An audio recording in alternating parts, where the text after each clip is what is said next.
ஐந்தாவது அதிகாரத்திற்கு கடந்து செல்வோம். ஐந்தாவது அதிகாரமானது வெளிப்படுத்தின விசேஷத்திலே முக்கியத்துவம் வாய்ந்த ஒரு அதிகாரமாகும்.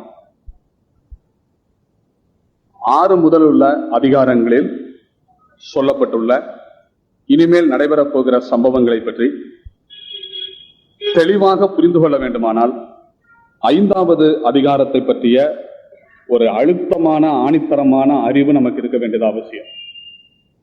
ஆகவே 6 முதல் உள்ள அதிகாரங்களில் சொல்லப்பட போகிற அல்லது நாம் படிக்க போகிற விஷயங்களுக்கு கற்றுக்கொள்வதற்கு அஸ்திபாரத்தை போல் அமைந்திருப்பது 5ஆம் அதிகாரம். ஆகையினால் இந்த 5ஆம் அதிகாரத்தில் உள்ள விஷயத்தை மிக கவனமாக நாம் படிப்போம்.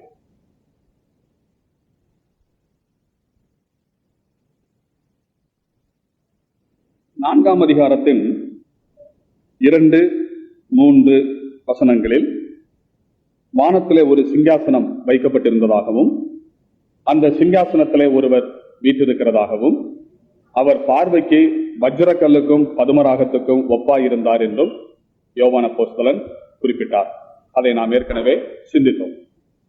அந்த சிங்காசனத்தையும் அதிலே உட்கார்ந்திருக்கிறவரையும் பற்றியும் 5ஆம் அதிகாரத்தின் முதல் சில வசனங்களிலே சொல்லப்பட்டிருக்கிறதை பார்க்கலாம். ஆனால் 4ஆம் அதிகாரத்திலிருந்து சற்று வித்தியாசமாக சிங்காசனத்திலே உட்கார்ந்திருக்கிறவரை பற்றி இங்கே சொல்லப்பட்டிருக்கிறது. 4ஆம் அதிகாரத்தில் அவர் சிங்காசனத்தில் உட்கார்ந்திருக்கிறதாக மட்டும்தான் வாசிக்கிறோமே தவிர 5ஆம் அதிகாரத்திற்கு வரும்போது சிங்காசனத்தில் வீற்றிருக்கிறவர் கையிலே என்ன வைத்திருந்தார் என்பதை பற்றி அறிய தருகிறார். வாசிப்போம். அன்றியும் உள்ளும் புறமும் எழுதப்பட்டு 7 முத்திரைகளால் முத்திரிக்கப்பட்டிருந்த ஒரு புஸ்தகத்தை சிங்காசனத்தின் மேல் வீற்றிருக்கிறவருடைய வலதுகரத்தில் கண்டேன்.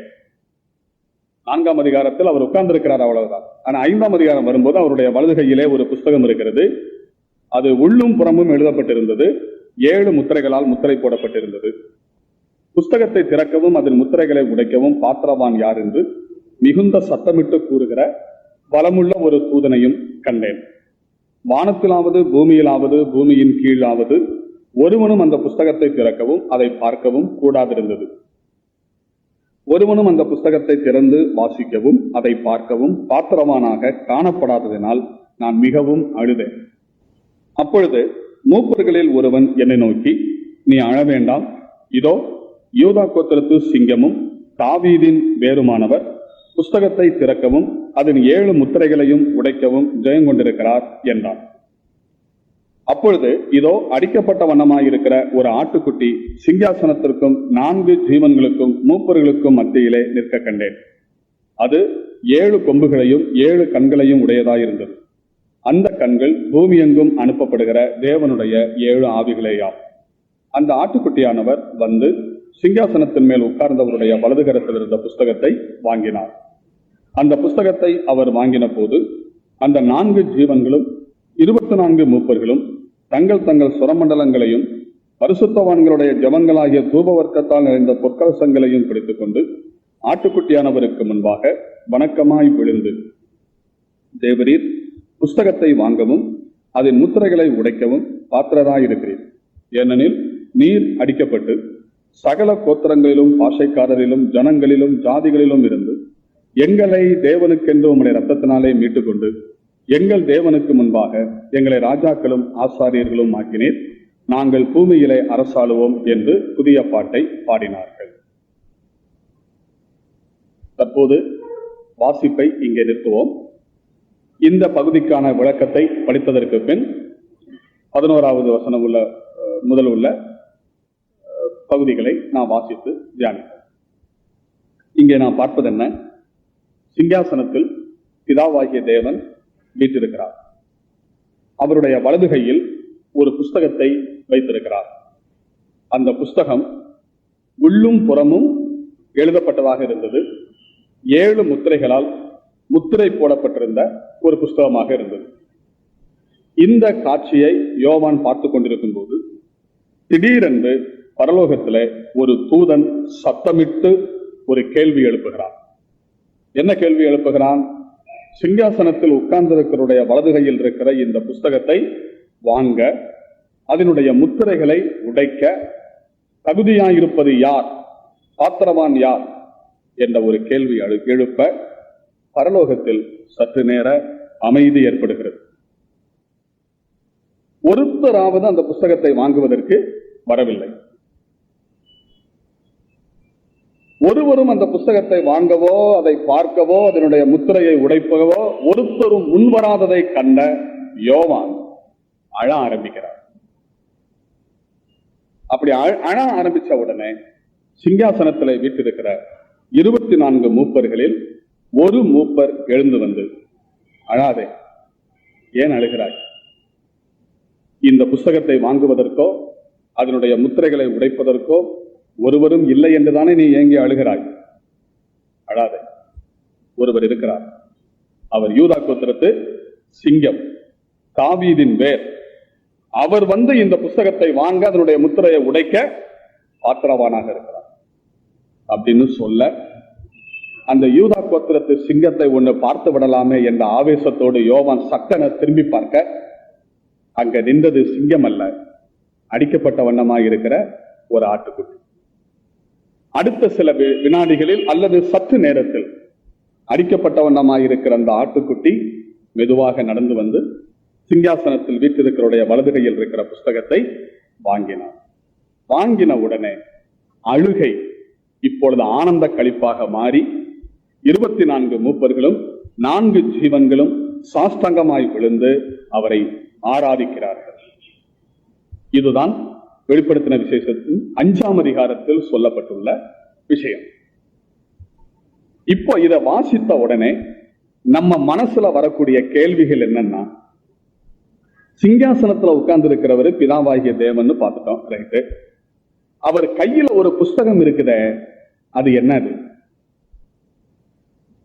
அது என்ன புஸ்தகம்? அது அந்த புஸ்தகத்தை வாங்குறதுக்கும் அதனுடைய முத்திரைகளை உடைக்கிறதுக்கும் தகுதியாயிருப்பது யாருன்னு ஒரு குரல் எழுப்பும் போது வானத்திலோ பூமியிலோ பூமிக்கு கீழிலோ ஒருவரும் இல்லாம அமைதியா இருந்தாங்களே, ஏன்? அதை வாங்குறதுக்கோ முத்திரையை உடைக்கிறதுக்கோ ஒருத்தரும் முன் வரலன்னு சொன்னாரே, பார்த்த உடனே ஒருவரும் வரலன்னு சொன்ன உடனே யோவான் அழ ஆரம்பிக்கிறாரே, இவருக்கும் அந்த புஸ்தகத்துக்கும் என்ன சம்பந்தம்? அதை வாங்கலன்னு இவருக்கு ஏன் வருத்தம் வருது? இங்கிருந்து போன இவர் ஏன் அதை வாங்குறதுக்கு ஒருத்தர் வரலன்னு ஏன் அழணும்? அப்புறம் அதை வாங்குறதுக்கு இயேசு கிறிஸ்து ஒருத்தர் தான் தகுதியானவர்னு சொல்லப்படுது, வேற ஒருவனுக்கு இல்லாத தகுதி இவருக்கு மட்டும் ஏன் வந்திருக்கு? அதை வாங்கின உடனே இந்த துக்கம் எல்லாம் மாறி ஆனந்த கழிப்பில் ஆராதிக்க தொடங்குறாங்களே, ஏன்? இந்த மாதிரி உள்ள கேள்விகள் எல்லாம் 5ஆம் அதிகாரத்தை வாசிக்கும் போது உங்களுடைய மனசுல வரலையா? இப்ப வந்திருக்கு. இப்ப வந்திருக்கு. இந்த கேள்விகளுக்கெல்லாம் இப்ப நம்ம விடை பார்க்கணும். இப்ப இதுல முக்கியம் என்னன்னு கேட்டா, யோவான அழ வச்ச அந்த புஸ்தகம் என்னங்கிறத கண்டுபிடிக்கணும். அப்படிதானே? அந்த புஸ்தகத்தை வாங்குறதுக்கும் அதனுடைய முத்திரையை உடைக்கிறதுக்கும் பாத்திரவானாக ஒருத்தரும் இல்லைங்கிறத பார்த்த உடனே யோவான் என்ன செய்தாரு? அழ ஆரம்பிச்சார். நம்ம ஆளுக்கு அந்த புஸ்தகத்துக்கு என்னையா சம்பந்தம்? இவர் இங்க இருந்து போனவர் பேசாம இருக்க வேண்டியது தானே? பரலோகத்துல ஒரு புஸ்தகம் அவர் வச்சிருக்கிறாரு கையில, ஆண்டவர். அதை வாங்குறதுக்கு ஒருத்தரும் இல்லைன்னு சொன்ன உடனே சரி எல்லாரும் பார்த்துட்டு இருக்க மாதிரி இவரும் சும்மா இருக்க வேண்டியது தானே? இங்க இருந்து போனவருக்கு அந்த புஸ்தகத்து மேல அப்படி என்ன அக்கறை வந்திருக்கு? அப்ப இந்த புஸ்தகம் என்னன்னு தெரியணும் அப்படிங்கிற ஒரு ஆசை நமக்கு வரலையா? ஷூரா வருது. அப்ப என்னங்கிறத இப்ப நம்ம பார்க்கணும். அது அப்படி பார்க்கும்போது நமக்கு என்ன தோணுதுன்னா, ஒண்ணு, இந்த புஸ்தகத்தை வாங்குறதுக்கு ஒருத்தரும் இல்லைன்னு சொன்ன உடனே யோவான் அழுகிறதுனால அந்த புஸ்தகத்துக்கும் யோவானுக்கும் என்ன இருக்கு? சம்பந்தம் இருக்கு. புஸ்தகத்துக்கும் யோவானுக்கும் சம்பந்தம் இருக்குங்கிறது உண்மைன்னா, யோவான் நம்மால புதிய ஏற்பாட்டு கால விசுவாசி, புதிய ஏற்பாட்டு கால விசுவாசி தானே. அப்ப அவருக்கும் அந்த புஸ்தகத்துக்கும் சம்பந்தம் இருக்குங்கிறது உண்மைன்னா, நமக்கும் அந்த புஸ்தகத்துக்கும் என்ன இருக்கு? சம்பந்தம் இருக்கு. பாண்டிச்சேரிக்காரங்களான உங்களுக்கும் அந்த புஸ்தகத்துக்கும் சம்பந்தம் இருக்கு. சங்கரங்கோயில்காரனான எனக்கும் அந்த புஸ்தகத்துக்கும் சம்பந்தம் இருக்கு. அப்ப அந்த புஸ்தகம் அப்படி என்ன சம்பந்தம்? அந்த புஸ்தகத்துல என்ன விஷயம் இருக்கு? அப்ப அதை நம்ம பார்க்கும்போது இந்த புஸ்தகத்தை வாங்கின உடனே இவங்க பாடுற பாட்டை நம்ம பார்க்கும்போது அந்த புஸ்தகம் எதுவா இருக்குன்னு கண்டுபிடிக்கிறதுக்கு ஒரு குழு கிடைக்குது. அந்த புஸ்தகத்தை ஆண்டவர் வாங்கினார் இல்லையா, வாங்கின உடனே இவங்க என்ன பாட்டு பாடுறாங்க? மீட்பு சம்பந்தமான ஒரு பாடலை பாடுகிறார்கள். மீட்பு சம்பந்தமான ஒரு பாடலை பாடுகிறார்கள் இல்லையா?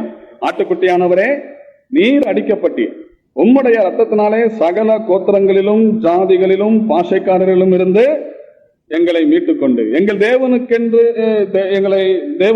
ரத்தத்தினாலே மீட்டுக்கொண்டு எங்கள் தேவனுக்கு முன்பாக எங்களை ராஜாக்களும் ஆசாரிலும் ஆக்கினீர், நாங்கள் பூமியில அரசாள்வோம் என்று சொல்லி மீட்பு சம்பந்தமான ஒரு பாட்டை பாடுகிறபடியினால், புத்தகத்தை வாங்கின உடனே மீட்பு சம்பந்தமான பாட்டை பாடுகிறபடியினாலே, அப்ப இந்த புத்தகமானது மீட்போடு சம்பந்தப்பட்ட ஏதோ ஒரு புத்தகம் அப்படிங்கிறது தெரியுது. மீட்போடு சம்பந்தப்பட்ட ஒரு புஸ்தகம். அப்படியானால் இந்த புஸ்தகத்தை பத்தி தெளிவா தெரிஞ்சுக்கணும்னா புஸ்தகத்துக்கு உள்ள போய் பார்க்கறதுக்கு முன்னாடி இது மீட்போடு சம்பந்தப்பட்ட விஷயங்கிறத பாட்டை வச்சு கண்டுபிடிச்சிட்டோம் இல்லையா?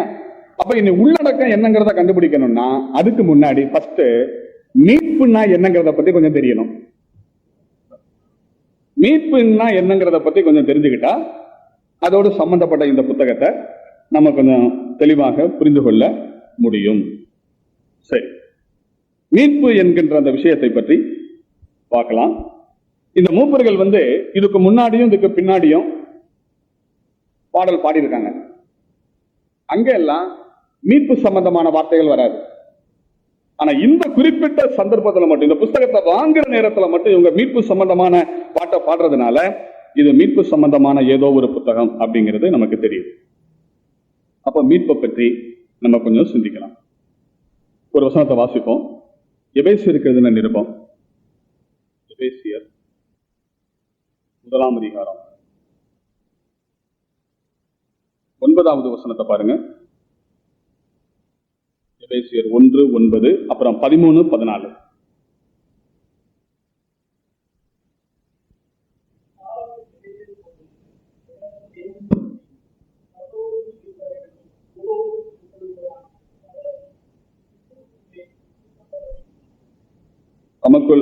தமக்குள்ளே தீர்மானித்திருந்த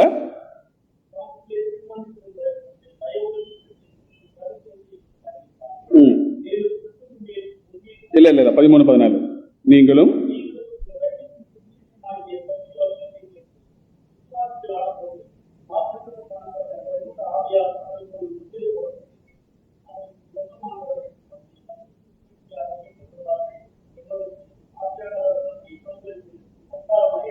சரி, நான் வாசித்த இந்த வேத வசனத்துல குறிப்பா 13-14 வசனங்களில் எபேசு சபையில் உள்ள விசுவாசிகளுக்கு பவுல் அப்போஸ்தலன் எழுதுறாரு, நீங்களும் உங்கள் ரட்சிப்பின் சுவிசேஷமாகிய சத்திய வசனத்தை கேட்டு விசுவாசிகளான போது வாக்குத்தத்தம் பண்ணப்பட்ட பரிசுத்த ஆவியால் முத்திரை போடப்பட்டீங்க. பரிசுத்த ஆவியானால முத்திரை போடப்பட்டீங்க. அந்த பரிசுத்த ஆவியானவர் யாரா இருக்கிறாரு?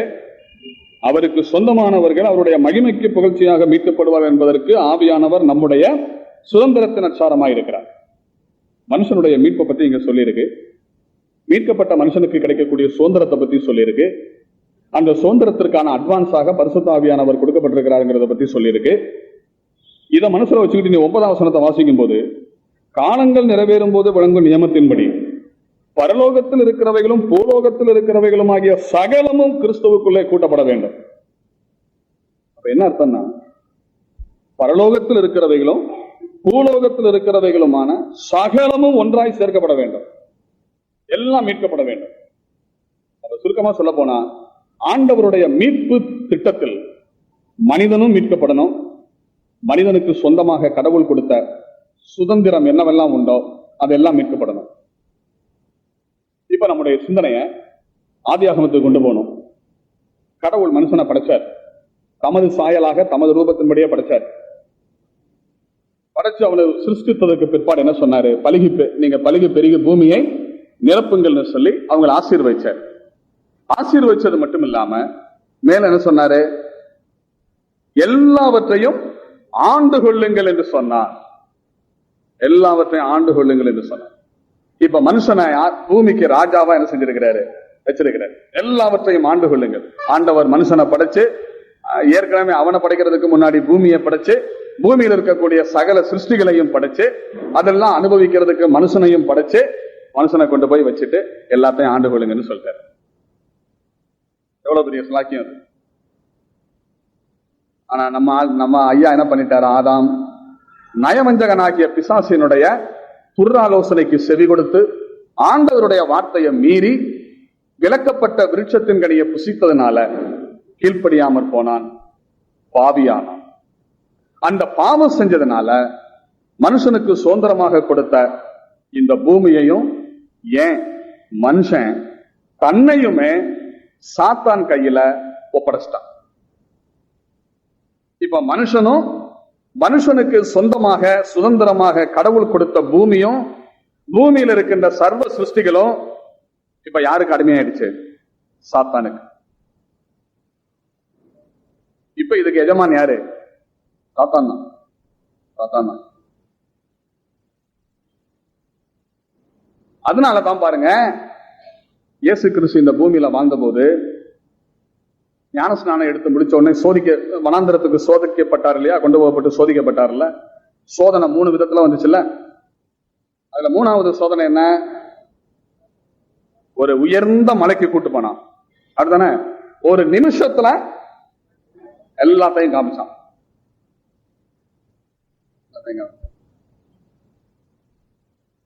அது கூட கொஞ்சம் சரி, எல்லாத்தையும் காட்டினான். காட்டிட்டு சொன்னா, இதெல்லாம் என் கையில கொடுக்கப்பட்டிருக்கு. என்னை விழுந்து வணங்கினால் இதை நான் உங்களுக்கு என்ன செய்யறேன் தர்றேன்னு சொன்னான். ஏய் சாத்தானே, யார்கிட்ட வந்து கதை விடுற? படைச்சது நானு, என்னுடைய வாயின் வார்த்தையினால உருவாக்கினேன். ஆதியிலே வார்த்தை இருந்தது, அந்த வார்த்தை தேவனிடத்தில் இருந்தது, அந்த வார்த்தை தேவனாய் இருந்தது. அவர் ஆதியிலே தேவனோடு இருந்தார். உண்டானதெல்லாம் அவராலே உண்டாயிற்று. நான் படைச்ச பூமி என்கிட்ட வந்து கதை விடுறியா? என் கையில இருக்குன்னு நான் உன்னை விழுந்து வணங்கி உன் கையில இருந்தது வாங்கணுமா அப்படின்னு ஆண்டவர் அவங்க கூட வாக்குவாதம் பண்ணாரா?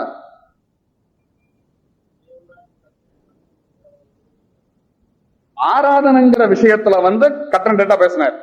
ஆராதனை தேவனுக்குரியதான். நீ என்ன உன்னை விழுந்து வணங்கன்னு சொல்லிட்டு இருக்கிறான். அவரை தான் ஆராதிக்கிறான்னு பைபிள் சொல்ல உனக்கு தெரியலையா? அப்படின்னா ஆராதனை விஷயத்துலதான் ஆண்டவர் மறுத்து பேசுறாரே தவிர, இந்த பூமி என் கையில இருக்குது, இதனுடைய நிறைவு என் கையில இருக்குங்கிற விஷயத்துக்கு ஆண்டவர் ஒண்ணுமே சொல்லல. அப்ப என்ன அர்த்தம்? அவன் சொன்னதை என்ன செஞ்சுக்கிட்டாரு?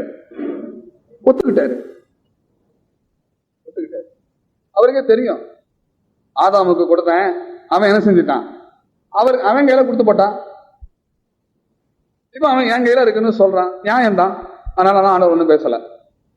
அதனாலதான் பாருங்க, அப்ப இந்த பூமி வந்து அவன் கையில இருக்கு, பூமியில் உள்ள சர்வ சிருஷ்டியும் அவன் கையில இருக்குது அப்படிங்கிறதுக்கு இது ஒரு ஆதாரம். அடுத்த இன்னொரு சான்று என்னன்னா, ஆண்டவர் அவனுக்கு ஒரு பேர் கொடுக்கிறாரு தெரியுமா? கெத்செமனே தோட்டத்தில் இருக்கும்போது, இந்த உலகத்தில் அதிபதி வருகிறான், என்னிடத்தில் அவனுக்கு ஒன்றும் இல்லை. அப்ப ஆண்டவரே மேல்படி எனக்கு கொடுத்திருக்கிற பேர் என்ன பேரு? இந்த உலகத்தின் அதிபதி. அப்ப இந்த உலகம் அவன் கண்ட்ரோல்ல இருக்குங்கிறத ஆண்டவர் ஒத்துக்கிட்டாரா? அப்போஸ்தலனாகிய பவுல் பொருந்தி இருக்கிற நிருபத்துல பிசாசுக்கு ஒரு பேர் கொடுக்கிறார். என்ன பேரு? கிறிஸ்துவினுடைய சுவிசேஷத்தின் அந்த மகிமையான ஒளியை காணக்கூடாதபடிக்கு இப்பிரபஞ்சத்தின் தேவனானவன் அவர்களுடைய மனக்கண்களை என்ன செய்தான்? குருடாக்கினான். 2 கொரிந்தியர் 4ஆம் அதிகாரத்துல சொல்றாரா? அப்போ பவுல் அவருக்கு சூற்ற பேர் என்ன? பிரபஞ்சத்தின் தேவன். அப்போஸ்தலனாகிய யோவான் தம்முடைய 1வது நிருபம் 5ஆம் அதிகாரம் 19ஆம் வசனத்துல எழுதுறாரு, இந்த உலகம் பொல்லாங்கனுக்குள் கிடக்கிறது. இவ்வளவு ஆதாரம் போதாது? அப்ப இவ்வளவு வசனங்களும் நமக்கு தெளிவா போதிக்குது. இப்ப இந்த பூமியில இருக்கிற எல்லாம் யார் கையில இருக்கு? அவன் கையில இருக்கு. விட்டான், ஆதாம் விட்டார். அதனாலதான் ஆண்டவர்கிட்ட தைரியமா வந்து சொல்லும் போது ஆண்டவர் ஒண்ணுமே பதில் பேசாம இருக்கிறார். இப்ப என்ன செய்யணும்? மனுஷன் பாவத்தினால தன்னையும் சாத்தான்கிட்ட வித்துட்டான், தனக்கு சுதந்திரமாக கொடுத்த பூமியும் வித்துட்டான், அதுல இருக்கிற சகல சிருஷ்டிகளும் இப்ப அவனுடைய கட்டுப்பாட்டுக்குள்ள போயிடுச்சு.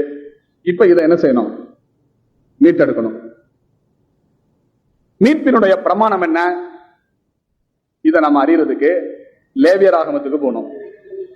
லேவியராகம 25ஆம் அதிகாரம் மீட்பு சம்பந்தமான விஷயத்தினுடைய பிரமாணங்களை பற்றி நமக்கு அற்புதமா விவரித்து கொடுக்கக்கூடிய ஒரு நல்ல அதிகாரம். அதுல ஒரு 1-2 வசனங்களை பார்ப்போம். இப்போ லேவியராகமம் 25ஆம் அதிகாரம் 25ஆம் வசனத்தை வாசிங்க.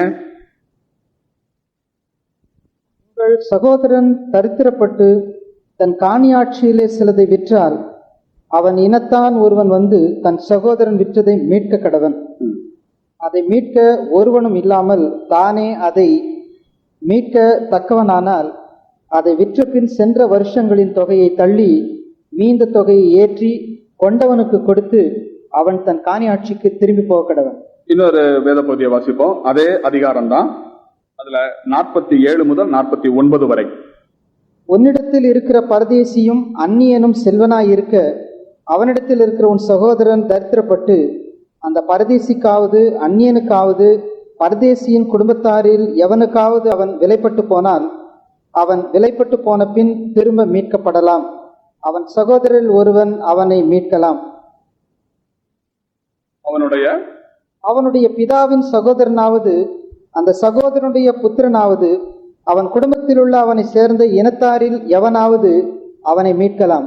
தன்னால் கூடுமானால் தன்னைத்தானே மீட்டுக் கொள்ளலாம். சரி, இந்த வேத பகுதியில மீட்பு சம்பந்தமான ஆண்டவர் கொடுக்கிற பிரமாணங்கள் அடங்கி இருக்கிறது. நம்ம இப்ப வாசித்த வசனங்களில் உள்ள சுருக்கம் என்ன? ஒரு இஸ்ரவேலன் எதிர்பாராத விதமா ஏற்பட்ட கஷ்டத்தினால, தரித்திரத்தினால இன்னொருத்தனுக்கு அடிமைப்பட்டு போனான். அவனே அடிமையாயிட்டான், அவனுடைய சொத்தும் அடிமையாகி போயிடுச்சு. அப்படின்னு சொன்னா அவனுக்கே மீட்டுக் கொள்றதுக்கு திராணி இருந்தா அவன் என்ன செய்யலாம்? மீட்டுக் கொள்ளலாம். அவனால மீட்டுக் கொள்ள முடியல அப்படிங்கிற நிலைமை வரும்போது அவன் அப்படியே விட்டுறக்கூடாது. என்ன செய்யணும்? அவனுடைய இனத்தான், அவனுடைய சகோதரன் ஒருவன் அவன் என்ன செய்யணும்? அந்த கரையத்தை கொடுத்து அவனை மீட்டுக் கொள்ளணும். இதே மாதிரி நடந்திருக்கு.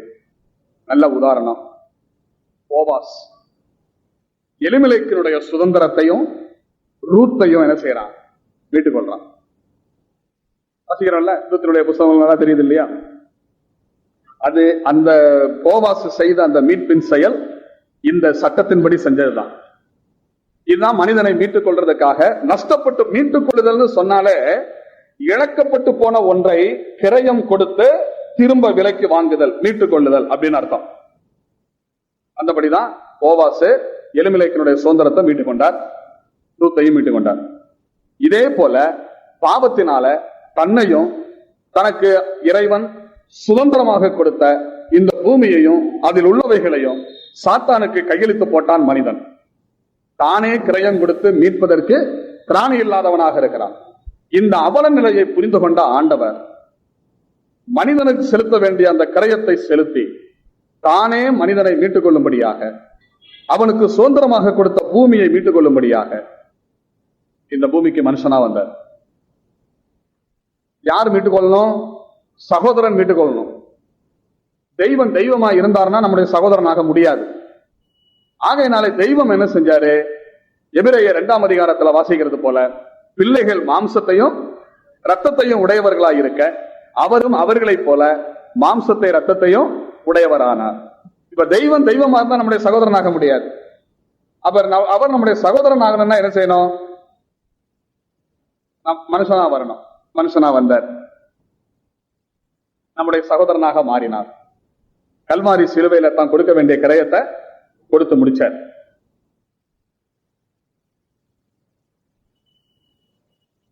மீட்புக்கான கிரயத்தை எல்லாம் என்ன செஞ்சிட்டாரு? செலுத்தி முடிச்சிட்டார். அந்த மீட்பினுடைய முதல் கட்டமாக மனுஷன் மீட்கப்பட்டான். மனுஷனுடைய மீட்பிலேயே ஒரு பகுதி தான் நடந்திருக்கு, இன்னொரு பகுதி நடந்துகிட்டு இருக்கு, இன்னொரு பகுதி நடக்க போகுது. என்னது? ஆவியில மீட்கப்பட்டோம்.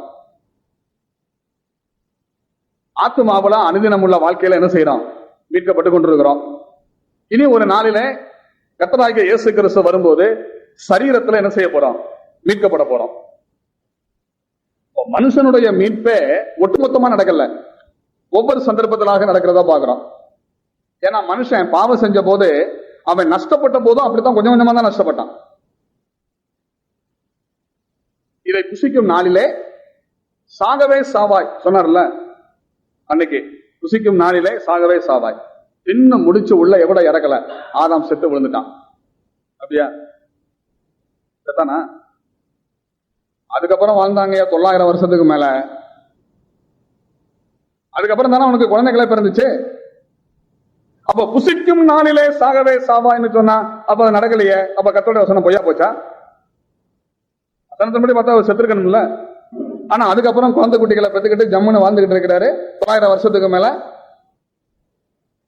அப்ப அந்த இடத்துல அவர் ஆவியிலே செத்தார், ஆத்மாவிலே செத்தார். அது ஃபர்ஸ்ட் ஸ்டெப். அடுத்தபடி பல வருஷங்களுக்கு பின்னாடி என்ன செய்யறாரு? சரீரத்துல சாகிறார். அது மாதிரி மனுஷன் மீட்கப்படும் போதும் ஃபர்ஸ்ட் ஆவியில மீட்கப்படுறான், ஆத்மாவில மீட்கப்படுறான். கொஞ்சம் இடைவெளி விட்டு என்ன செய்யறான்? சரீரத்துல மீட்கப்பட போறான். எப்போ? அவர் வரும்போது. இப்ப புரியுது இல்லையா? அப்ப மனுஷனுடைய மீட்பு பல கட்டங்களிலாக நடக்கிறது மாதிரி மனுஷனுக்கு சொந்தமாக கொடுத்த இந்த சுதந்திரம் இருக்குது. எது? பூமி. தேவன் பூமியை மனித குடியிருப்புக்காக படைத்தார். மனுஷனுக்காகவே படைச்சார். இத மனுஷனுக்காகவே படைச்சார். ஆனா அவன் இங்கதான் இருப்பான். சந்திரன் எல்லாம் மனுஷன் இடம் வாங்கி போட்டிருக்கான். நியூஸ்ல எல்லாம் செய்தி வந்துச்சுங்க, செவ்வாய் கிரகத்துல கூட இடம் வாங்கி போட்டிருக்காங்களாம்.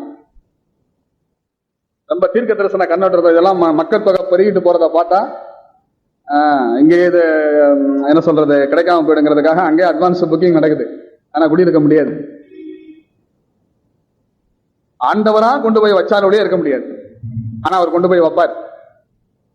கோளங்கள்ல பிளானட்டுகள்ல கொண்டு போய் நம்மளை குடியிருக்க வைப்பார். அது நான் 2ஆம் அதிகாரம் சொல்லும் போதே உங்களுக்கு சொல்லியிருக்கணும் அந்த விஷயத்த. அப்புறம் அது கொஞ்சம் அப்படியே போகுமே அப்படிங்கிறதுக்காக நான் அதை விட்டாது. ஆனா இப்ப சொல்லி தந்தேன் நான்.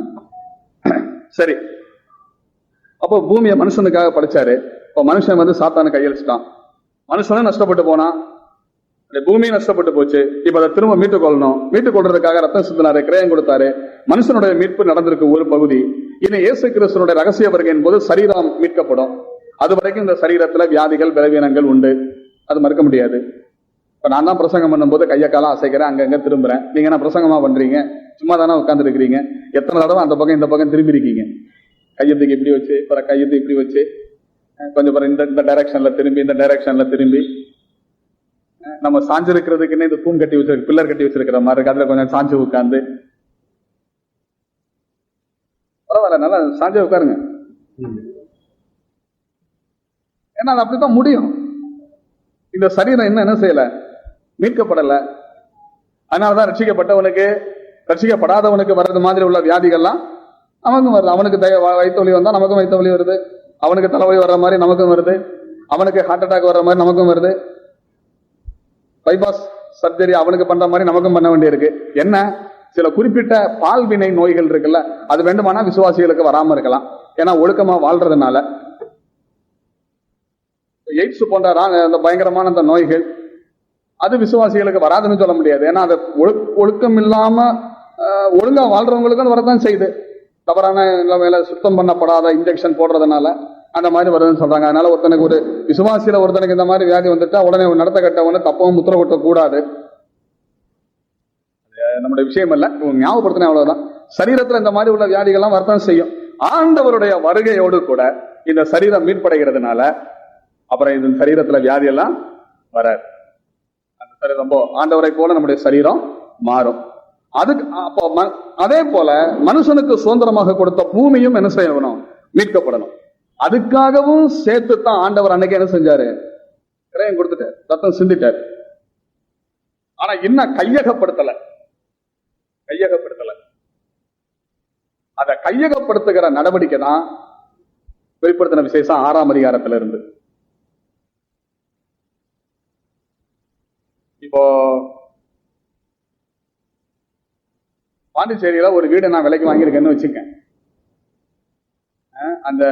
அந்த வீடு பிரதர் அஜித் பிரதருடைய வீடுன்னு வச்சுக்கிடும். ஒரு வீடை நான் வந்து விலைக்கு வாங்கியிருக்கிறேன். பணமெல்லாம் கொடுத்து முடிச்சிட்டேன். ஒரு 20-25 வருஷமா அதுல ஒரு ஆள் இப்ப குடியிருக்கிறார். அவருடைய தொல்லை தாங்க மாட்டாம தான் அவரை எனக்கு வித்துட்டாருன்னு வச்சுங்க. இப்ப நான் கிரயம் கொடுத்துட்டேன், பத்திரம் டாக்குமெண்ட் எல்லாம் எழுதி முடிச்சாச்சு. ஆனா இப்ப அந்த ஆள் என்ன செய்ய மாட்டேங்கிறான், காலி பண்ண மாட்டேங்கிறான். 25 வருஷம் உட்கார்ந்துகிட்டு இருக்கிறவனே சட்டம் பேசிக்கிட்டே காலி பண்ண மாட்டேங்கிறானே. ஆதாமிட்ட இருந்து தட்டி பறிச்சானே மேல்படியான் இந்த பூமியை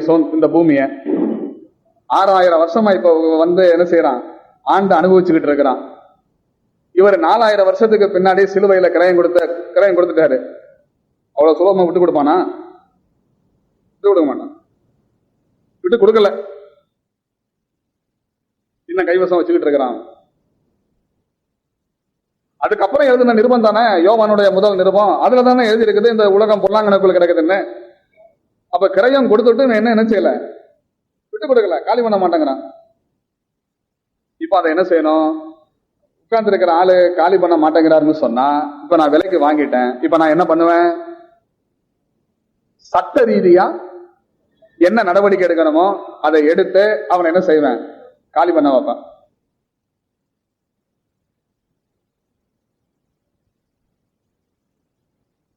அப்ப அதுக்கு உடனே டாக்குமெண்ட்ஸ் எல்லாம் என்ன செய்யணும், கொண்டு வரணும்.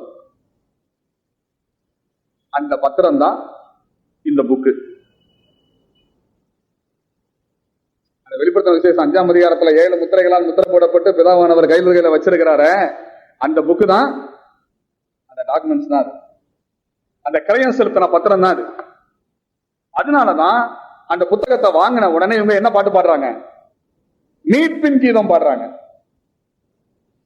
சிங்கார மாளிகைன்னு ஒரு பாட்டு பாடுவோம்ல, இல்ல கடைசி சரணம் தானே வரும், கற்புள்ள கரைபடா கர்த்தரை பின்பற்றினோர் மீட்பின் கீதம் பாடுவோம். அது மாதிரி இவங்க மீட்பின் கீதத்தை பாடுறாங்க. அது ஒண்ணு. ரெண்டாவது, இந்த புஸ்தகத்தை வாங்குறதுக்கு பாத்திரவான் யாருன்னு சொன்ன உடனே அந்த மூப்பர் வந்து என்ன சொல்றாரு, மூப்பன்ல ஒருத்தன் வந்து என்ன சொல்றான், யூதா கோத்திரத்து சிங்கமும் ஆவீதின் வேறுமானவர் இருக்கிறார் அப்படின்னு சொல்லி, அந்த யூதா கோத்திரத்து சிங்கத்தை ஒண்ணு பாத்திரலாம்ங்கிற ஆசையில யோவான் திரும்பி பார்த்தா அங்க என்ன நிக்குது, ஆட்டுக்குட்டி நிக்குது. அது ஆட்டுக்குட்டியானவர் எப்படி நிக்கிறாரு, அடிக்கப்பட்ட ஆட்டுக்குட்டியை கண்டேன்னு சொல்லல, அடிக்கப்பட்ட வண்ணமா இருக்கிற ஆட்டுக்குட்டியை கண்டேன்னு சொல்றாரு. அப்ப அதுக்கு நான் என்ன நினைக்கிறேன்னா, ஒரு 2 மாசத்துக்கு அப்புறம் நீங்க கடலூர்ல பாக்குறீங்கன்னு வச்சுங்க, 2 மாசத்துக்கு பின்னாடி கடலூர்ல பாத்துட்டீங்க, பார்த்துட்டு திரும்ப இங்க உள்ள பிரதர்ஸ்ட வந்து சொல்லும் போது, அன்னைக்கு நம்ம சபையில பேசினவரை கடலூரில் கண்டேன் அப்படின்னு சொல்லுவோம். கடலூர்ல நான் பிரசங்கம் பண்ணிட்டு இருக்கிறத நீங்க பாக்குறீங்க, ஒரு பப்ளிக் மீட்டிங்ல பேசிட்டு இருக்கிறத பாக்குறீங்க. அப்ப என்ன சொல்வீங்க, அன்னைக்கு நம்ம சபையில பேசினவரை கடலூரில் பிரசங்கித்துக் கொண்டிருக்கிறத நான் என்ன செஞ்சேன், பார்த்தேன். அப்ப நீங்க பார்க்கும்போது நான் என்ன செய்துட்டு இருக்கிறேன், பிரசங்கம் பண்ணிக்கிட்டு இருக்கிறேன். அடிக்கப்பட்ட ஆட்டுக்குட்டியை கண்டேன்னு சொன்னா எழுதி இருந்தா அன்னைக்கு அடிக்கப்பட்டவரை யோவான் இப்ப பாக்குறாருன்னு அர்த்தம் எடுக்கலாம். ஆனா இதுல அடிக்கப்பட்ட வண்ணமா இருக்கிற ஆட்டுக்குட்டியை கண்டேன்னு சொல்றதுனால நம்ம என்ன புரிஞ்சுக்கிட வேண்டியிருக்கு, அவர் சிலுவையில மரித்த போது என்ன தோற்றத்தில் இருந்தாரோ அந்த தோற்றத்தில் இந்த புஸ்தகத்தை வாங்குறதுக்கு வரார். இதுக்கு வேற அர்த்தம் என்னால சிந்திக்க முடியல. சிங்கமாவும் வரல, ஏன்னா இது எது சம்பந்தமான புக்கு, மீட்பு சம்பந்தமா.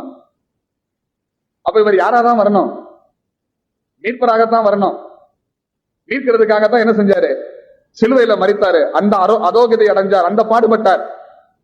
அந்த நிலைமையில இந்த புத்தகத்தை வாங்குறதுக்கு வரார்.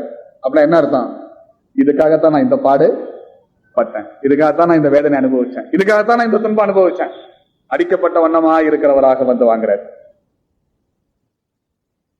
வாங்கிட்டு இத்தனாயிரம் வருஷமாக இந்த உலகத்தை ஆண்டு அனுபவிச்சுக்கிட்டு வர்றானே பூமியை சாத்தான், அவனை இப்ப சட்ட ரீதியா என்ன செய்யணும்? வெளியில தள்ளணும். அவனுடைய ஆதரவாளர்கள் மேல நடவடிக்கை எடுக்கணும்.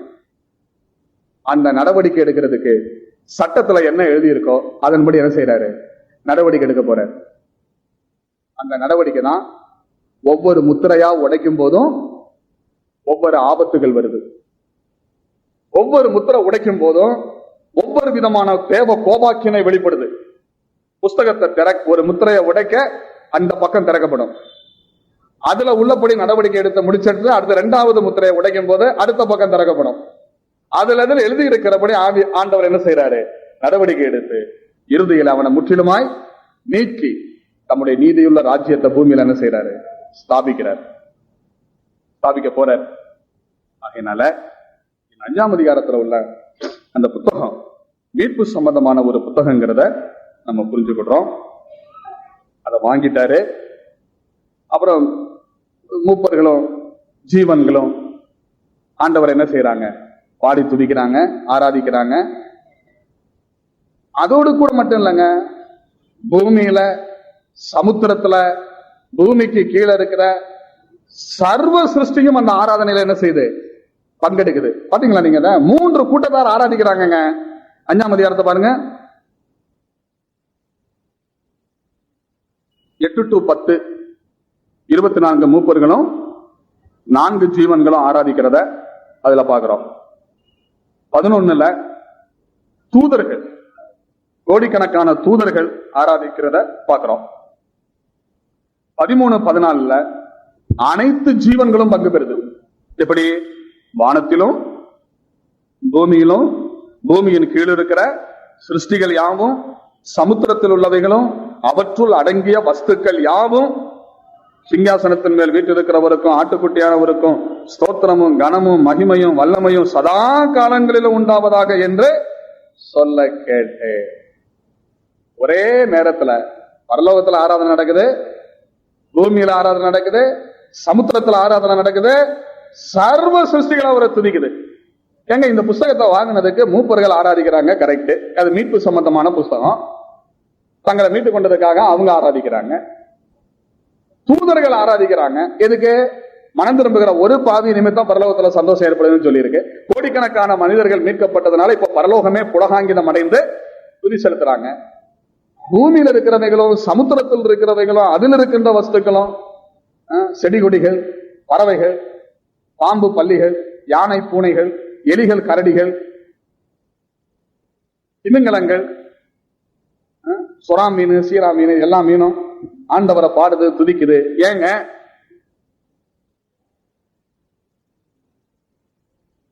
அதுவும் இப்ப மீட்கப்படுறதுக்காக காத்துக்கிட்டு இருக்கு. தெரியுமா உங்களுக்கு விஷயம்? அதுவுமே இப்ப மீட்கப்படுறதுக்காக காத்துக்கிட்டு இருக்குங்க. அவைகளையும் மீட்டுக் கொள்றதுக்காகவும் இயேசு கிறிஸ்து கல்வாரி சிலுவையில என்ன செஞ்சாரு? ரத்தம் சிந்தினாரு. அது தெரியுமா உங்களுக்கு? மீட்கப்படுவோன்னு நம்ம காத்திருக்கிறோமே, நம்ம மட்டும் இல்ல, சர்வ சிருஷ்டியும் ஏகமாய் தவித்துக் கொண்டிருக்கிறது. மனுஷன் பாவம் செஞ்சான்ல, பாவம் செஞ்ச போது உன் நிமித்தம் பூமி சபிக்கப்பட்டிருக்குன்னு சொன்னார்ல, அந்த வெறும் தரையை மட்டும் சொல்லல, உன் நிமித்தம் பூமி சபிக்கப்பட்டிருக்குன்னு சொன்னதுல பூமியில இருக்கிற எல்லா சிருஷ்டிகளும் அந்த சாபத்துக்கு உட்பட்டுச்சு. சாபத்துக்கு உட்பட்டுச்சு. அதுவே இப்ப நிம்மதி இல்லாம இருக்கு. அதை பார்த்தா நமக்கு பயம், நம்ம பார்த்தா அதுக்கு பயம், அப்படித்தானே? அதை பார்த்தோன்னே நம்ம காத தூரத்துக்கு ஓடுவோம், நம்மளை பார்த்தோன்னே அது எங்கேயாவது ஓடி மறையும். ஒரு பாம்பை கண்டா சுந்தா விடுவோமா? இப்போ என் பிரசங்க இப்ப திடீர்னு இப்படி ஒரு நல்ல பாம்பு உள்ள ஏறி வருதுன்னு வைங்க, நானெல்லாம் உங்களுக்கு பெருசா தெரிய மாட்டேன். இப்போ அவர் கிடக்காரியா ஓடி போடுவீங்க எல்லாம். ஒருவேளை உங்களுக்கு முன்னாடி நான் போய் நிற்பேன், ஏன்னா நான் இப்ப நின்றுட்டு இருக்கிறேனே, நீங்க எந்திரிக்கிற நேரத்துல நான் உள்ள ஒரே தாவிடுவேன். நம்மளை பார்த்தா அதுக்கு பயம், அதை பார்த்தா நமக்கு பயம்.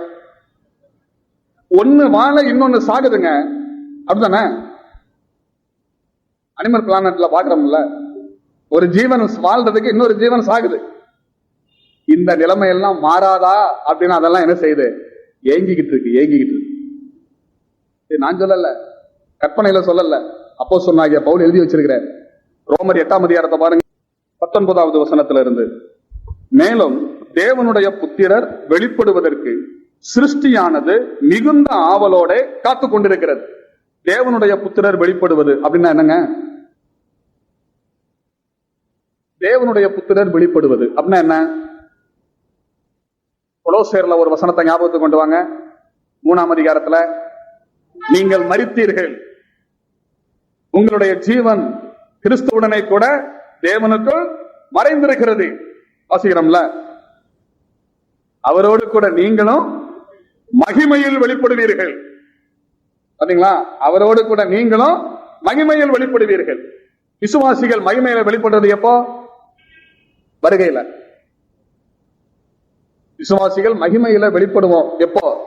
வருகையில. ஆண்டவர் வரும்போது நம்ம மகிமை அடைவோம் இல்லையா? மகிமையில காட்சியளிப்போம் இல்லையா? அதைத்தான் அங்க சொல்லி இருக்கு. அந்த மகிமையில தேவபுத்திரர் வெளிப்படுவதற்கு யாரு காத்திருக்காங்களா? 8:19 சிருஷ்டிகள் காத்திருக்கு. அப்ப என்ன அர்த்தம்? இயேசு கிறிஸ்துவனுடைய வருகைக்காக நம்ம காத்துக்கிட்டு இருக்கிறது மாதிரி அதுவும் காத்துக்கிட்டு இருக்கு. நம்ம வீட்டுல வளர்க்கிற பசுமாட்டு இருக்க, அது கூட இயேசுனுடைய வருகைக்காக காத்திருக்குதுங்க. நம்ம வீட்டுல வளர்க்கிற கோழி கூட இயேசுனுடைய வருகைக்காக காத்திருக்குது. சிங்கங்கள், கரடிகள், பூனைகள் இதெல்லாம் ஆண்டுடைய வருகைக்காக காத்திருக்கு. பாம்பு கூட காத்துக்கிட்டு இருக்குது. எதுக்கு? அவர் வந்தாதான் நமக்கு விமோச்சனம் கிடைக்கிறது மாதிரி, சரீர மீட்பு கிடைக்கிறது மாதிரி, இந்த மாயைக்கு உட்பட்டு இருக்கிற இந்த இழிந்த நிலைமையில இருந்து அதுக்கு என்ன செய்யும்? விடுதலை கிடைக்கும். அதுக்காக காத்துக்கிட்டு. அது கூட என்ன சொல்றாரு? ஏங்கி தவிக்கிறது. என்ன அழகா சொல்றாரு பாருங்க, ரோமர் 8ல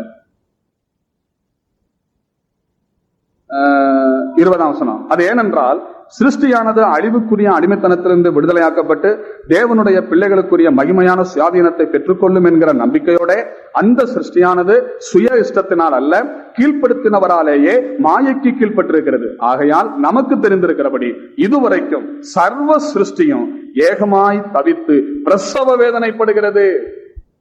பிரசவ வேதனைக்கு ஒப்பான வேதனைப்பட்டு அது என்ன செய்தாங்க? ஏங்கி தவிக்கிறது. அதனாலதான் ஆண்டவர் வந்ததுக்கு அப்புறம் 1000 வருட அரசாட்சியில அமைதி நிலவுது. பாத்தீங்களா? சிங்கமும் புலியும் கரடியும் ஓனாயும் ஆட்டுக்குட்டியும் எல்லாம் ஒன்னா இருக்கும். பாருங்க அது எப்படி இருக்கும்னு.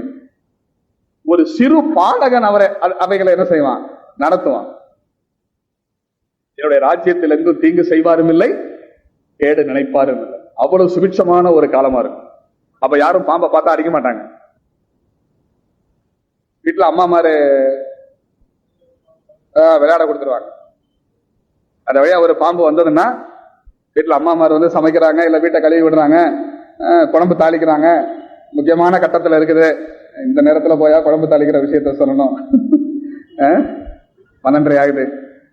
அந்த மாதிரி வேலைகளுக்கு பிள்ளைங்களுடைய அழுகை சத்தம் தொந்தரவா இருக்குன்னு நினைச்சா அந்த வழியா ஒரு பாம்பு வந்து அதை பிடிச்சிருந்தா விளையாடு, அது சந்தோஷமா விளையாண்டுட்டு இருக்கும்.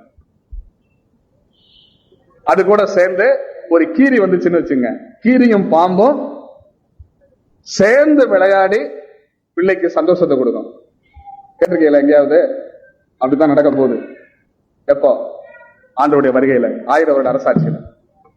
அந்த நாளுக்காக அனைத்து சிருஷ்டிகளும் ஆவலோடு காத்திருக்கிறது. அதனாலதான் ஆட்டுக்குட்டியானவர் புஸ்தகத்தை வாங்கின உடனே நம்முடைய மீட்பு, சரீர மீட்பு நிறைவேற போகுது, நம்முடைய இறந்து போன சுதந்திரம் திரும்ப கிடைக்க போகுது, அவரோடு கூட ஆளுகை செய்யக்கூடிய அந்த நாள் என்ன செஞ்சிருச்சு? நெருங்கிருச்சுங்கிற சந்தோஷத்துல 24 மூப்பர்கள் பாடி ஆண்டவரை தொழுது கொள்ளும் போது மனுக்குலத்திலிருந்து மீட்கப்பட்ட அந்த கூட்டத்தை பார்த்து தங்களை சிருஷ்டித்த தெய்வம் பட்ட பாடுகளுடைய பலன் கனவு நனவாக போகுதுங்கிற சந்தோஷத்துல தூதர்கள் சேர்ந்து ஆராதிக்கும் போது மாயைக்கு உட்பட்டிருக்கிற, அடிமைத்தனத்தில் இருக்கிற, மரண பயத்தில் இருக்கிற தங்களுக்கு விடுதலை கிடைக்க போகுது, அந்த நாள் நெருங்கிருச்சுங்கிற சந்தோஷத்துல அனைத்து சிருஷ்டிகளும் அந்த ஆராதனையில பங்கெடுக்குது. ஆக மொத்தம் யூனிவர்சல் பிரபஞ்சம் முழுவதுமே என்ன செய்யுதுங்க? ஆராதனையில பங்கெடுக்கிற ஒரு இனிய அனுபவத்தை யோவான் பார்க்கிறார். இவ்வளவு பிரமாதமா ஆராதனை வெளிப்படுத்தின விசேஷத்துல நம்ம பார்க்கும்போது மனப்பூர்வமா இன்னைக்கு ஆராதனையை கட்டடிக்கிற நம்ம ஆட்களை நினைக்கும் போது எவ்வளவு வருத்தமா இருக்கு. இல்லை, இன்னொரு சின்ன குறிப்பு கூட சொல்றேன். அந்த அந்த ஆராதனையில தேவனுக்கு அவங்க துதி செலுத்தும் போது எத்தனை வகை செலுத்துறாங்க பாருங்க. ஆண்டவருக்கு, ஆட்டுக்குட்டியானவருக்கு அவங்க செலுத்தும் போது 12ஆம் வசனம், அவர்களும் மகா சத்தமிட்டு அடிக்கப்பட்ட ஆட்டுக்குட்டியானவர் வல்லமையையும் ஐஸ்வர்யத்தையும் ஞானத்தையும் பலத்தையும் கனத்தையும் மகிமையையும் ஸ்தோத்திரத்தையும் பெற்றுக்கொள்ள பாத்திரராயிருக்கிறார் என்று சொன்னார்கள். எத்தனை வருது?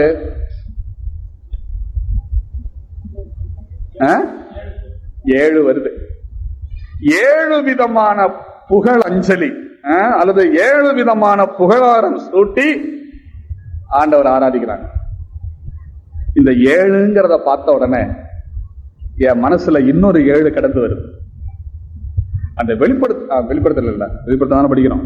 பிலிப்பியருக்கு எழுதின நிருபம் 2ஆம் அதிகாரத்துல ஆண்டவர் தன்னை இறையாக்கினார், அடிமையின் ரூபம் எடுத்தார், மனுஷ சாயலானார், அவர் மனுஷ ரூபமாய் காணப்பட்டார், மரண பரியந்தம் சிலுவையின் மரண பரியந்தம் தன் கீழ்ப்படிந்தவனானார், தம்மை தாழ்த்தினார்.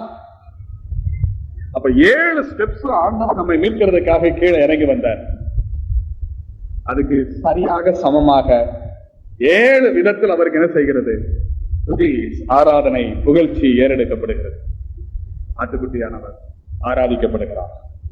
அந்த ஒரு இனிய காட்சியை கூறி 5ஆம் அதிகாரம் முடிவடைகிறது.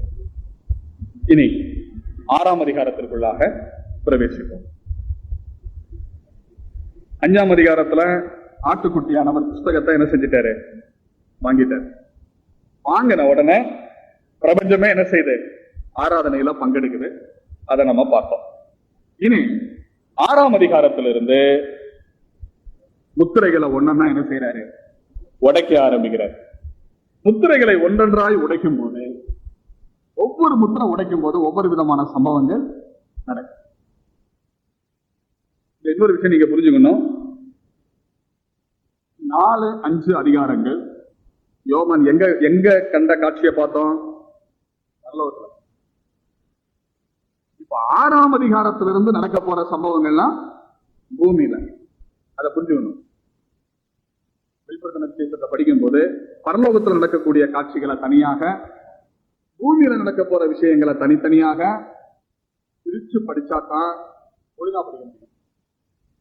எந்தெந்த சம்பவம் எங்கெங்க நடக்குங்கிறத பத்தி ஒரு ஐடியா இல்லாம வெளிப்படுத்தின விசேஷத்தை படிச்சோம்னா குழப்பமாயிடும். அது பாபேல் கோபுரம் மாதிரி இருக்கும்.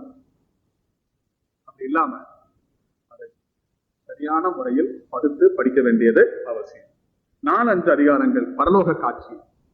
பரலோகத்துல இப்ப ஆண்டவர் புஸ்தகத்தை வாங்கிட்டு உடைக்க ஆரம்பிக்கும் போது, உடைக்கிற நிகழ்ச்சி பூமியில் நடக்கல. உடைக்கிறது எங்க? பரலோகத்துலதான். ஆனா ஒவ்வொரு முத்திரையும் ஆட்டுக்குட்டியான ஒரு உடைக்கும் போது நடைபெறக்கூடிய சம்பவங்கள் இருக்க, அது எங்க நடக்குது? பூமியில நடக்குது. அது என்னங்கிறத இப்ப பார்க்கலாம். ஆட்டுக்குட்டியானவர் இந்த முத்திரையை உடைக்கிறாரு. உடைக்கும் போது அவர் எப்படி இருக்கிறாரு? என்ன பொசிஷன்ல இருக்கிறாரு? உட்கார்ந்து இருக்கிறாரா, நிக்கிறாரா?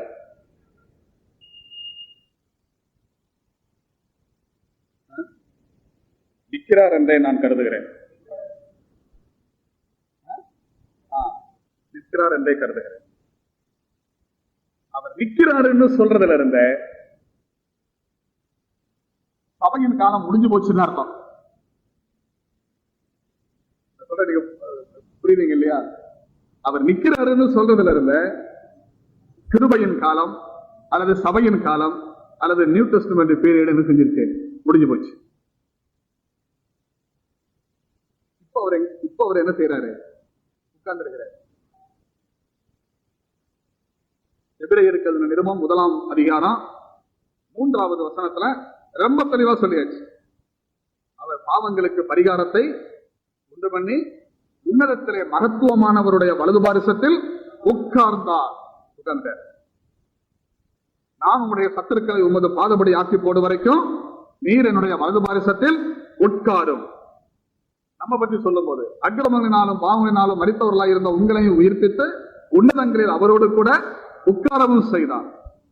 லவோதிக்கேய சபைக்கு கொடுக்கப்படுகிற செய்தியில 3ஆம் அதிகாரம் கடைசியில, நான் ஜெயம் கொண்டு என் பிதாவினுடைய சிங்காசனத்தில் உட்கார்ந்து இருக்கிறது போல வேண்டுகிறவன் எவனோ அவனும் என்னோடு கூட என்னுடைய சிங்காசனத்தில் உட்காரும்படி அருள் செய்வேன். அப்ப இந்த வசனங்கள் எல்லாம் ஆண்டவர் உட்கார்ந்து இருக்கிறான்னு சொல்றது. எப்ப உட்கார ஆரம்பிச்சாரு? மரித்து அடக்கம் பண்ணப்பட்டு உயிர்த்தெழுந்து பரலோகத்துக்கு போனதுக்கு அப்புறம். இது வரைக்கும் உட்கார்ந்துருப்பாரு இந்த முத்திரையை உடைக்கிற வரைக்கும், அந்த சந்தர்ப்பம் வரைக்கும். சொல்ல போறேன்,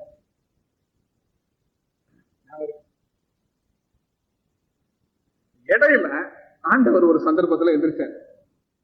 அவருக்கு அவசரம். இடையில ஒரு சந்தர்ப்பத்துல ஆண்டவர் எந்திரிச்சார். ஸ்தேவான் மரிக்கிற நேரத்தில் சுற்றிலும் கூடியிருக்கிற மக்கள் கற்களை கரங்களில் எடுத்து பற்களை நரநரவென கடித்து ஸ்தேவான் என்கின்ற அந்த ஒரு ஆட்டுக்குட்டியை கல்லெறிந்து கொல்வதற்காக ஆவேசம் பூண்டு நிற்கையில் ஸ்தேவானுடைய ஆவிக்குரிய கண்கள் திறக்கப்பட ஒரு தெய்வீகமான காட்சியை பார்க்கிறார். இந்த காட்சியை பார்க்கிற அவரே சொல்றார், இதோ வானம் திறந்திருக்கிறதையும் மனுஷகுமாரன் தேவனுடைய வலது பாரிசத்தில் நிற்கிறதையும் காண்கிறேன். இந்த கிருபையின் காலம் முழுதும் அவர் உட்கார்ந்தா இருக்கிறாரு. ஆனா அந்த ஒரு குறிப்பிட்ட நேரத்தில் அவர் என்ன செய்யறாருங்க? எழுந்து நிற்கிறதாக ஸ்தேவான் பார்க்கிறார். அது என்னை ரொம்ப சந்தோஷப்படுத்துது. ஏன் தெரியுமா? நம்ம வீட்டுக்கு ஒரு திடீர்னு ஒரு விஐபி ஒருத்தர் வந்தா, நம்முடைய சபையுடைய மூப்பரே அல்லது ஊழியரே அல்லது ஒரு சகோதரனோ வந்தா மரியாதை நம்ம என்ன செய்யறாங்க? எழுந்து நின்று வரவேற்போம். ஆனா இப்ப சில வீடுகள் இந்த டிவி வந்ததுக்கு அப்புறம் பாத்தீங்கன்னா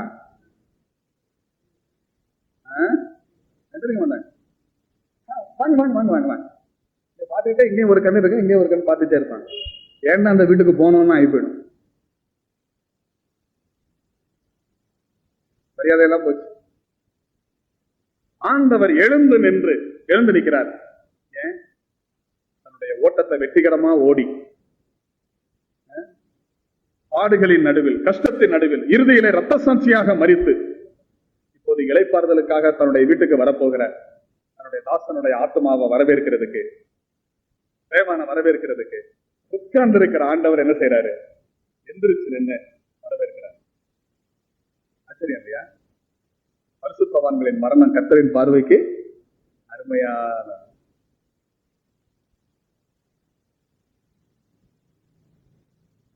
ஆண்டவர் தம்முடைய பிள்ளைகளை எவ்வளவு கனப்படுத்தினார் பாருங்க. அவர் நம்மளை கனப்படுத்துற அளவுக்கு கூட நம்ம உடன் சகோதரர்களை கனப்படுத்துறது ரொம்ப வேதனைப்பட வேண்டிய விஷயம். அவங்களுக்கு செலுத்த வேண்டிய கனத்தை, மரியாதையை கொடுக்கணுங்கிறதுக்கு ஆண்டவரே நமக்கு நல்ல படிப்பினையா இருக்கிறார். இதை விட வேற என்ன உதாரணம் நமக்கு வேணும்? சரி, அப்போ ஆட்டுக்குட்டியானவர் எழுந்து நிற்பதிலிருந்தே கிருபையின் காலம் முடிந்து நியாய தீர்ப்பின் காலம் என்ன செய்கிறது? ஆரம்பமாகிறது என்பதை சுட்டி காண்பிக்கிறது. அப்படி எழுந்து நிற்கிற ஆண்டவர் ஒவ்வொரு முத்திரைகளாக உடைக்க ஆரம்பிக்கிறார். அப்படி உடைக்க ஆரம்பிக்கும் போது என்னென்ன சம்பவங்கள் நடைபெறுகிறது என்பதை பற்றி இப்பொழுது நாம் சிந்திப்போம். முதல் 2 வசனங்களில் முதலாம் முத்திரை உடைக்கப்படும் போது நடைபெறுகிற சம்பவத்தை பற்றி சொல்லி இருக்கிறது. ஆட்டுக்குட்டியானவர் முத்திரைகளில் ஒன்றை உடைக்க கண்டேன். அப்பொழுது 4 ஜீவன்களில் ஒன்று என்னை நோக்கி, நீ வந்து பார் என்று இடி முழக்கம் போன்ற சத்தமாய் சொல்ல கேட்டேன். நான் பார்த்தபோது இதோ ஒரு வெள்ளை குதிரையை கண்டேன். அதன் மேல் ஏறி இருந்தவன் வில்லை பிடித்திருந்தான். அவனுக்கு ஒரு கிரீடம் கொடுக்கப்பட்டது. அவன் ஜெயிப்பவனாகவும் புறப்பட்டான். சரி, ஆட்டுக்குட்டியானவர் முதலாவது முத்திரையை உடைக்கும் போது யோவான் கண்ட காட்சி. ஆட்டுக்குட்டியானவர் முதலாம் முத்திரையை உடைக்கிறாரு. அந்த 4 ஜீவன் ஏற்கனவே பார்த்தோம் இல்லையா? அதுல ஒரு ஜீவன், அது எந்த முகம் தோற்றம் உள்ளதான ஜீவனா நமக்கு தெரியாது. அதுல ஒரு ஜீவன் என்ன செய்து, நீ வந்து பார் அப்படின்னு இடிமுழக்கம் போன்ற ஒரு சத்தத்துல சொல்லுச்சு. சொன்ன உடனே யோவான் திரும்பி பார்க்கிறாரு. யோவான் பார்க்கிற நேரத்துல ஒரு வெள்ளை குதிரை வருது. அது மேல ஒருத்தன் உட்கார்ந்து இருக்கிறான். அவன் வில்லை பிடித்திருந்தான், அவனுக்கு ஒரு கிரீடம் கொடுக்கப்பட்டது, அவன் ஜெயிக்கிறவனாகவும் ஜெயிப்பவனாகவும் புறப்பட்டான். இப்ப நமக்கு கேள்வி, இந்த வெள்ளை குதிரை மேல ஒருத்தன் வர்றானே, அது யாரு? ஏன் அவன் வெள்ளை குதிரை மேல வர்றான் அப்படிங்கிறத பார்க்கணும். இந்த வெள்ளை குதிரை மேல ஏறி இருக்கிற நபர் யாரு அப்படின்னா, வேத ஆராய்ச்சியாளர்கள் பல்வேறு விதமான கருத்துக்களை சொல்றாங்க. அதுல ஒரு குரூப் சொல்லுது அது இயேசு கிறிஸ்து அப்படின்னு. ஏன்னா வெள்ளை குதிரை மேல வர்றாரு, வில்லை பிடித்திருந்தாரு, கிரீடம் கொடுக்கப்பட்டது, ஜெயிக்கிறவனாக வர்றான் அப்படின்னு சொல்லி இருக்கிறதுல இருந்து அது இயேசு கிறிஸ்துவ பத்தி சொல்லி இருக்குது அப்படின்னு அர்த்தம் எடுக்கிறாங்க. நம்ம தமிழ் பைபிள்ல பார்த்தா அவன் இவன்னு சொல்லியிருக்கு. அவன் இவன்னு சொல்லி இருக்கிறத எப்படிங்க இயேசு கிறிஸ்துன்னு அர்த்தம் எடுக்க முடியும் அப்படின்னு நம்ம சொல்லுவோம். ஆங்கிலத்துல எடுத்தாச்சுன்னா அவருங்கிறதுக்கும் அவனுங்கிறதுக்கும் எல்லாமே ஒண்ணுதான். அதனால அது இயேசு கிறிஸ்து அப்படின்னு சொல்றாங்க. நிச்சயமா இந்த கருத்தை ஏத்துக்கிட முடியாது. அது இயேசு கிறிஸ்து அல்ல.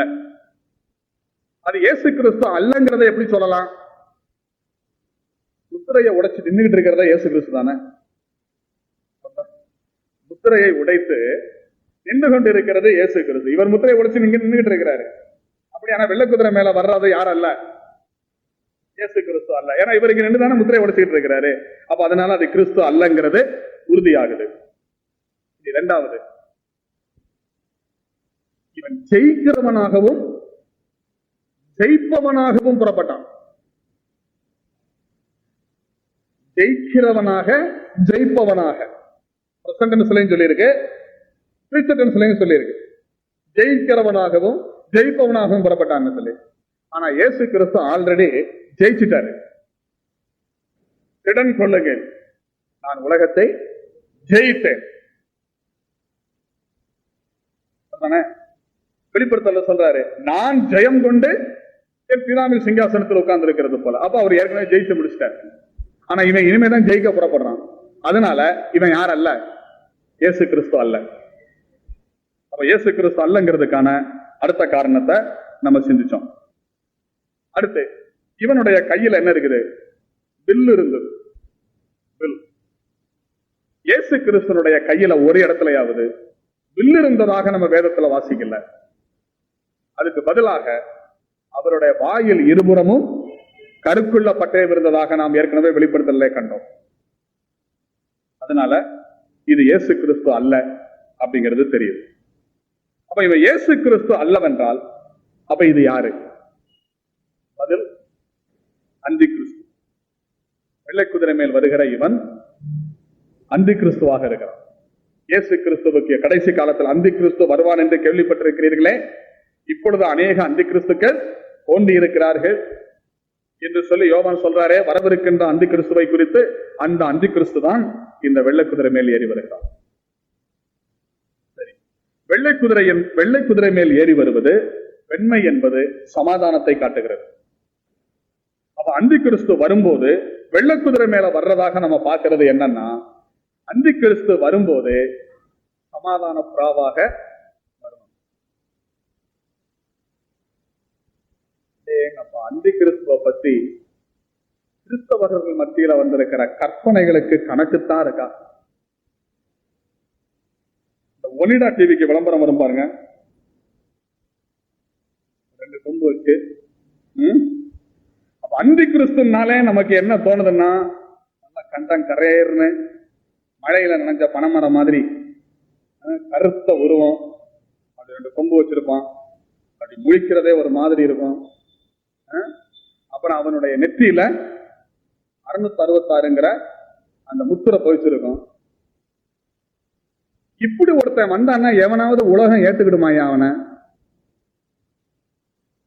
இப்படியே ஒருத்தன் மாறான்னு வைங்க, கண்டங்கரேர்னு 2 கொம்பை வச்சுக்கிட்டு நெத்தில இவ்வளோ பெருசுல அப்படியே பட்டை அடிக்கிறது மாதிரி 666ங்கிற முத்திரையை போட்டுக்கிட்டு கொடூரமான தோட்டத்துல ஒருத்தன் வந்து, நான் தான் ராஜா, என்னை ஏற்றுக்கொள்ளுங்க, நான் தான் உங்களுக்கு சமாதானம் கொடுக்க போறேன்னா AK-47 வச்சு சுட்டு தள்ளிட மாட்டாங்க அவனை?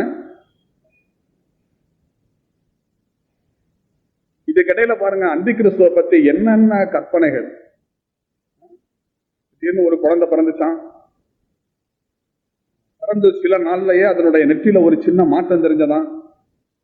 அதை அப்படியே அந்த என்ன சொல்றது மைக்ரோஸ்கோப்பா அதை வச்சு பார்த்த சந்தர்ப்பத்துல அதுல 666 தெரிஞ்சதான். திடீர்னு பார்த்தா அந்த குழந்தை வெறுன்னு டப்புன்னு மேல போயிடுச்சான், தப்புன்னு கீழே விழுந்துச்சான். அப்புறம் அதோட அம்மாவே கொல்ல பார்த்துச்சான். இந்த மாயஜால கதையில வர்ற மாதிரில இருக்கு. இந்த மாதிரி எண்ணங்கள் அந்தி கிறிஸ்துவ பத்தி உங்க மனசுல வச்சிருந்தீங்கன்னா இன்னைக்கோட நீக்கிருங்க. அப்படியெல்லாம் வரமாட்டாங்க. இதுவரைக்கும் உலகம் கண்டதிலேயே பியூட்டிஃபுல் மேன், பார்த்தாலே இன்னொரு தடவை திரும்பி பார்க்கணும்னு தோணும். அந்த அளவுக்கு ரொம்ப அழகான தோற்றமுடையவனாய், நல்ல குரல் வளம், சாமர்த்தியமான பேச்சு. அந்த பேச்சை கண்டாலே உலக தலைவர்கள்லாம் அவங்க என்ன செஞ்சிருவாங்க, சரணடைஞ்சிருவாங்க. அதனால ரோட்ல அழகா போறவங்க எல்லாம் அந்தி கிறிஸ்துவ நினைச்சிடாதீங்க. அப்படித்தான் இப்ப பாண்டிச்சேரியில ஏகப்பட்ட அந்தி கிறிஸ்துக்கள் இருப்பாங்க. அப்படிதான் வருவாங்க.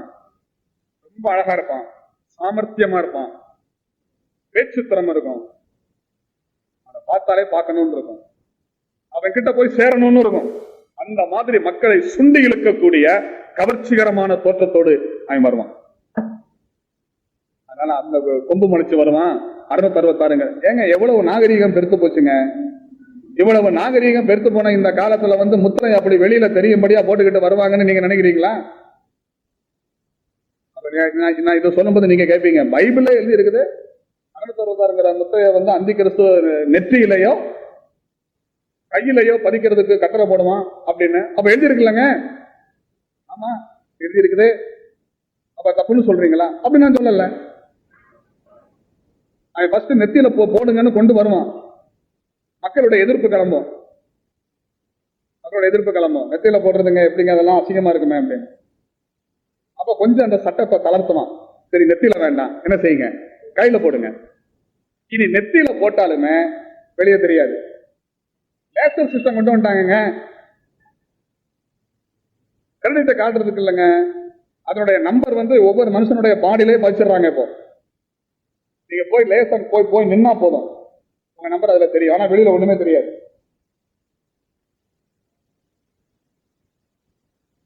ஒண்ணுமே தெரியாது. அந்த மாதிரி கருவிகள்லாம் நிறைய கண்டுபிடிச்சிட்டாங்க. அதனால அந்தி கிறிஸ்து வரும்போது ரொம்ப கொடூரமானவனா, கொம்பு வச்சுக்கிட்டு கருப்பா அப்படியெல்லாம் வருவான் நினைக்காதீங்க. நல்லா வருவான். சமாதானத்தை உலகத்துக்கு வாக்குறுதி கொடுத்து கொண்டு வருவான். வருகே சமாதானமா தான் இருக்கும். அதுதான் காட்டுதான் என்ன செய்யறான், வெள்ளை குதிரை மேல ஏறி வர்றான். அதான் அன்னைக்கு பவுல போஸ்தலனே சொல்லி வச்சிட்டாரு, சமாதானமும் சௌக்கியமும் அவர்களுக்கு உண்டென்று அவர்கள் சொல்லும் போது கர்ப்பவதியானவளுக்கு பிரசவ வேதனை வருகிறது போல அழிவு சடுதியாய் அவர்கள் மேல் வரும். சில வருஷங்களுக்கு முன்னாடி EEC இருக்கு இல்லையா, EEC-னுடைய தலைவர் பேசும்போது ஒரு உரையில சொன்னாரு, உலக சமாதானத்துக்காக பாடுபடக்கூடிய, உலக சமாதானத்தை நிலைநாட்டக்கூடிய ஒரு தலைவருக்காக நாங்கள் காத்திருக்கிறோம். அது யாராக இருந்தாலும் ஏற்றுக்கொள்ள தயாராக இருக்கிறோம், பிசாசா இருந்தால் கூட. இப்படியே பேசிருக்க. அப்ப அந்த அளவுக்கு மனுஷனுடைய மனசுல சமாதானத்துக்கான ஏக்கம் இருக்கு. இந்த ஏக்கத்தை சாதகமா பயன்படுத்தி உலக சமாதான புறாவாக வருவான் யாரு, நம்பிக்கை. ஆரம்பத்தில் அவன் வரும்போது சமாதானமா தான் இருக்கும். எங்கெங்க இந்த யுத்த பிரச்சனைகள், இஸ்ரேலர் அரபுகள், ஈரான் ஈராக்கு பிரச்சனைகள், அந்த மாதிரி இப்ப ஈராக்கு அமெரிக்கா பிரச்சனைகள், இந்த மாதிரி உள்ள பிரச்சனைகள்லாம் அங்கங்க புகுந்துகிட்டு இருக்குது இல்லையா, இதுக்கெல்லாம் ஒரு முடிவு என் மூலமா வருங்கிறத கொண்டு ரொம்ப அழகா வருவான். அது அப்படி செய்யவும் செய்வான். வருஷ கணக்கா யூதர்களுக்கு இருக்கிற பிரச்சனை, யூதர்களுக்கு அரபுகளுக்கு இருக்கிற பிரச்சனை எல்லாம் என்ன செய்வான், தீர்த்து வைப்பான். இதை பார்த்தோன்னே மக்கள் யூதர்கள் ஆனந்தம் அடைவார்கள். ஆஹா, ரொம்ப நாளா இருந்த நம்முடைய கனவு இப்பதான் நனவாகுது. வருவதாக வேதத்திலே சொல்லி இருக்கிற மேசியா இவன் தான் இல்ல, இவர்தான் மேசியான்னு சொல்லி அந்தி கிறிஸ்துவோட என்ன செய்வாங்க, ஒப்பந்தம் பண்ணுவாங்க. இது ஆண்டவர் அன்னைக்கே சொல்லிட்டாரு, நான் பிதாவின் நாமத்தில் வந்தேன், நீங்கள் என்னை ஏற்றுக்கொள்ளவில்லை. ஒருவன் தன்னுடைய சொந்த நாமத்தினாலே வருவான், நீங்கள் அவனை என்ன செய்வீர்கள், ஏற்றுக்கொள்வீர்கள் சொன்னார்ல, அது அப்படி நடக்கும். அப்ப அவன் நிறைய இவங்களுக்கு பிராமிஸ் பண்ணுவான், வாக்குறுதி கொடுப்பான். தேர்தல் சந்தர்ப்பத்தில் நம்ம தலைவர்கள் வாக்குறுதி கொடுப்பாங்கல்ல, அது மாதிரி அதை நிறைவேற்றவும் செய்வான். இப்ப யூதர்களுக்குன்னு தேவாலயம் கிடையாது, அந்த தேவாலயத்தை கட்டுறதுக்கு ஏற்பாடு பண்ணுவான். இவனுடைய ஆதரவோடு கூட தேவாலயம் பிரமாதமா என்ன செஞ்சிருவாங்க, கட்டி முடிச்சிருவாங்க. இது போதாதான் யூதர்களுக்கு இவனை அங்கீகரிக்கிறதுக்கு? சமாதானத்தோடு வாக்குறுதியோடு உலக சமாதானத்துக்காக பாடுபடுகிற ஒரு நபராக தன்னை காண்பித்துக் கொண்டு வருவான். அவன் கையில என்ன இருக்குது? வில்லு இருந்தது. வில்லு இருந்ததுன்னு சொல்லி இருக்கு, ஆனா அம்பு இல்ல. அம்ப பத்தி சொல்லல. வில் யுத்தத்தின் அடையாளமா பைபிள்ல சொல்லி இருக்கு. அப்ப இவன் என்ன செய்வான்னா, வில்லு இருக்குது, அம்பு இல்ல. அதனுடைய பொருள் என்னன்னா, ரத்தம் சிந்துதல் இல்லாமலேயே, போர் இல்லாமலேயே, ரத்தம் சிந்துதல் இல்லாமலேயே தன்னுடைய ராஜ்யத்தை என்ன செய்வான்? ஸ்தாபிப்பான். அதான் சொன்னேன், அது அவனுடைய சாமர்த்தியம். பேச்சிலேயே தன்னுடைய ராஜ்யத்தை ஸ்தாபிக்கிறான்னா ஆச்சரியம் இல்லையா? இதத்தான் முதல் முத்திரை நமக்கு சுட்டி காண்பிக்கிறது. அடுத்து இரண்டாவது முத்திரை உடைக்கும் போது என்ன நடக்குது பாருங்க. அடுத்து என்ன சொல்லி இருக்கிறது? அவனுக்கு கிரீடம் கிரீடம் கிரீடம் கிரீடம் கொடுக்கப்பட்டதுன்னு தான் சொல்லியிருக்கே தவிர அவன் தலையில் கிரீடம் இருந்ததுன்னு சொல்லல. கிரீடம் கொடுக்கப்பட்டதுன்னு தான் சொல்லதே தவிர கிரீடம் இருந்ததாக சொல்லல. அப்ப என்ன அர்த்தம்? ஆளுகை ஆரம்பத்திலே அவனுக்கு இருக்காது. அவனுடைய சாமர்த்தியத்தினால, திறமையினால அவனுக்கு இந்த ஆட்சி கிடைக்கும். அந்த இடத்துல கிரீடம் என்பதற்கு ரெண்டு வார்த்தைகள் பயன்படுத்தப்படுவாங்க. கிரீக்ல ரெண்டு வார்த்தை சொல்லப்படும். ஒன்னு டயடீமா, இன்னொன்று ஸ்டெபனாஸ். ஸ்டெபனாஸ்ங்கிற அந்த வார்த்தை தான் ஸ்தேவான் அப்படிங்கிறதுக்கு உள்ளது. அதுக்கு கிரீடம்னு அர்த்தம். டயடீமா, ஸ்டெபனாஸ், இந்த ரெண்டு வார்த்தை இருக்கிறதுல இந்த இடத்துல கிரீடம் அவனுக்கு கொடுக்கப்பட்டதுங்கிறது, அந்த இடத்துல கிரீடம் என்பதற்கு டயடீமா என்ற வார்த்தை அல்ல, ஸ்டெபனாஸ் என்ற வார்த்தை பயன்படுத்தப்பட்டிருக்கிறது. அர்த்தம் என்னன்னா, ஆக்கிரமித்து பற்றி கொண்ட கிரீடம். ஒரு ராஜாவுக்கு உரியவனுக்கு கொடுக்கப்படுகிற ராஜ கிரீடம் அல்ல, தானாகவே வலிந்து பெற்றுக் கொள்ளுதல், தன்னுடைய சாமர்த்தியத்தினால் பெற்றுக் கொள்ளுதல். அதை காட்டுறதுக்காகத்தான் ஸ்டெபனாஸ் என்கிற வார்த்தை அவன் பயன்படுத்தப்பட்டிருக்கிறது. சரி, அடுத்ததாக இரண்டாவது முத்திரை ஆட்டுக்குட்டியானவர் உடைக்கிறார். இரண்டாவது முத்திரை உடைக்கும் போது என்ன வருது? அவர் 3:4. அவர் இரண்டாம் முத்திரை உடைத்த போது இரண்டாம் ஜீவனானது, நீ வந்து பார் என்று சொல்ல கேட்டேன். அப்பொழுது சிவப்பான வேறொரு குதிரை புறப்பட்டது. அதன் மேல் ஏறி இருந்தவனுக்கு பூமியில் உள்ளவர்கள் ஒருவரை ஒருவர் கொலை செய்யத்தக்கதாக சமாதானத்தை பூமியிலிருந்து எடுத்து போடும்படியான அதிகாரம் கொடுக்கப்பட்டது. ஒரு பெரிய பட்டயமும் அவனுக்கு கொடுக்கப்பட்டது. சரி, இப்ப இங்க பாருங்க, இரண்டாவது முத்திரை ஆட்டுக்குட்டியானவர் உடைக்கிறாரு. அப்ப அடுத்த குதிரை வருது. அது எப்படிப்பட்ட குதிரை? சிவப்பு.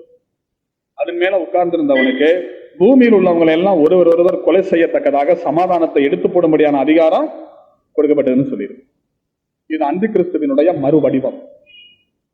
எப்படின்னா, சிவப்புங்கிறது எதை காட்டுது? ரத்தம் சிந்துதல். அப்புறம் அதன் மேல் ஏறி இருந்தவனுக்கு பூமியில் உள்ளவர்கள் ஒருவர் கொலை செய்யத்தக்கதாக, கொலை, யுத்தம், ரத்தம் சிந்துதல் தாராளமா நடக்கும்னு அர்த்தம். அப்ப என்ன அர்த்தம்? சோப்பு குதிரை மேல வந்தவன் அடுத்து எப்படி இருக்குது? வெள்ளை குதிரை மேல வந்தவன் அடுத்து சோப்பு குதிரையை பார்க்கிறோம். ஆரம்பத்துல சமாதான வாக்குறுதியோடு உலக சமாதானத்துக்காக பாடுபடுறவனாக, உலக சமாதானத்தை நிலைநாட்டுறவனாக வர்ற அந்தி கிறிஸ்து காலப்போக்குல தன்னுடைய தனி கலரை என்ன செய்வான்? காட்ட ஆரம்பிப்பான். அது எப்படின்னா, வந்த உடனே ஃபர்ஸ்ட் செய்யறது என்னன்னா, யூதர்களோடு உடன்படிக்கை பண்ணுவான். அத தானியேல்ல ஏற்கனவே சொல்லியிருக்கு. ஒரு வாரம் அளவு உடன்படிக்கையை உறுதிப்படுத்தி அந்த வாரம் பாதி சென்ற பின்பு, ஒரு வாரம்னா எவ்வளவு? 7 நாள். ஒரு நாளை ஒரு வருஷமா கணக்காக்குனா 7 வருஷம். அந்தி கிறிஸ்துவின் காலம் 7 வருஷம். இவன் வந்து ஃபர்ஸ்ட் வரும்போது ஒரு வாரத்துக்கு ஒப்பந்தம் பண்ணுவான், 7 வருஷம் ஒப்பந்தம் போடுவான். அப்ப இவனுக்கும் யூதர்களுக்கும் ஒரு நல்ல அண்டர்ஸ்டாண்டிங் இருக்கும். உலகத்துல பணக்காரங்க யூதர்கள், அவங்களுடைய செல்வாக்கு தனக்கு, தன்னுடைய ராஜ்யத்துக்கு, தன்னுடைய ஆட்சிக்கு இருக்கணுங்கிறதுக்காக, அவங்களை கைக்குள்ள போட்டுக்கிறதுக்காக அவங்களுக்கு என்னென்ன செய்யணுமோ அத்தனையும் செய்வான். அதுல ஒண்ணுதான் தேவாலயத்தை கட்டுறதுக்கு ஹெல்ப் பண்ணுவான். தேவாலயத்தை கட்டி முடிச்ச உடனே தன்னை மேல ரொம்ப பாசம் வச்சிருக்கிறாங்க, பிரியமா இருக்கிறாங்க, தன்னை நேசிக்கிறாங்கன்னு தெரிஞ்ச உடனே தான் என்ன செஞ்சாலும் இவங்க அங்கீகரிப்பாங்கன்னு அவன் நினைச்சுக்கிட்டான்.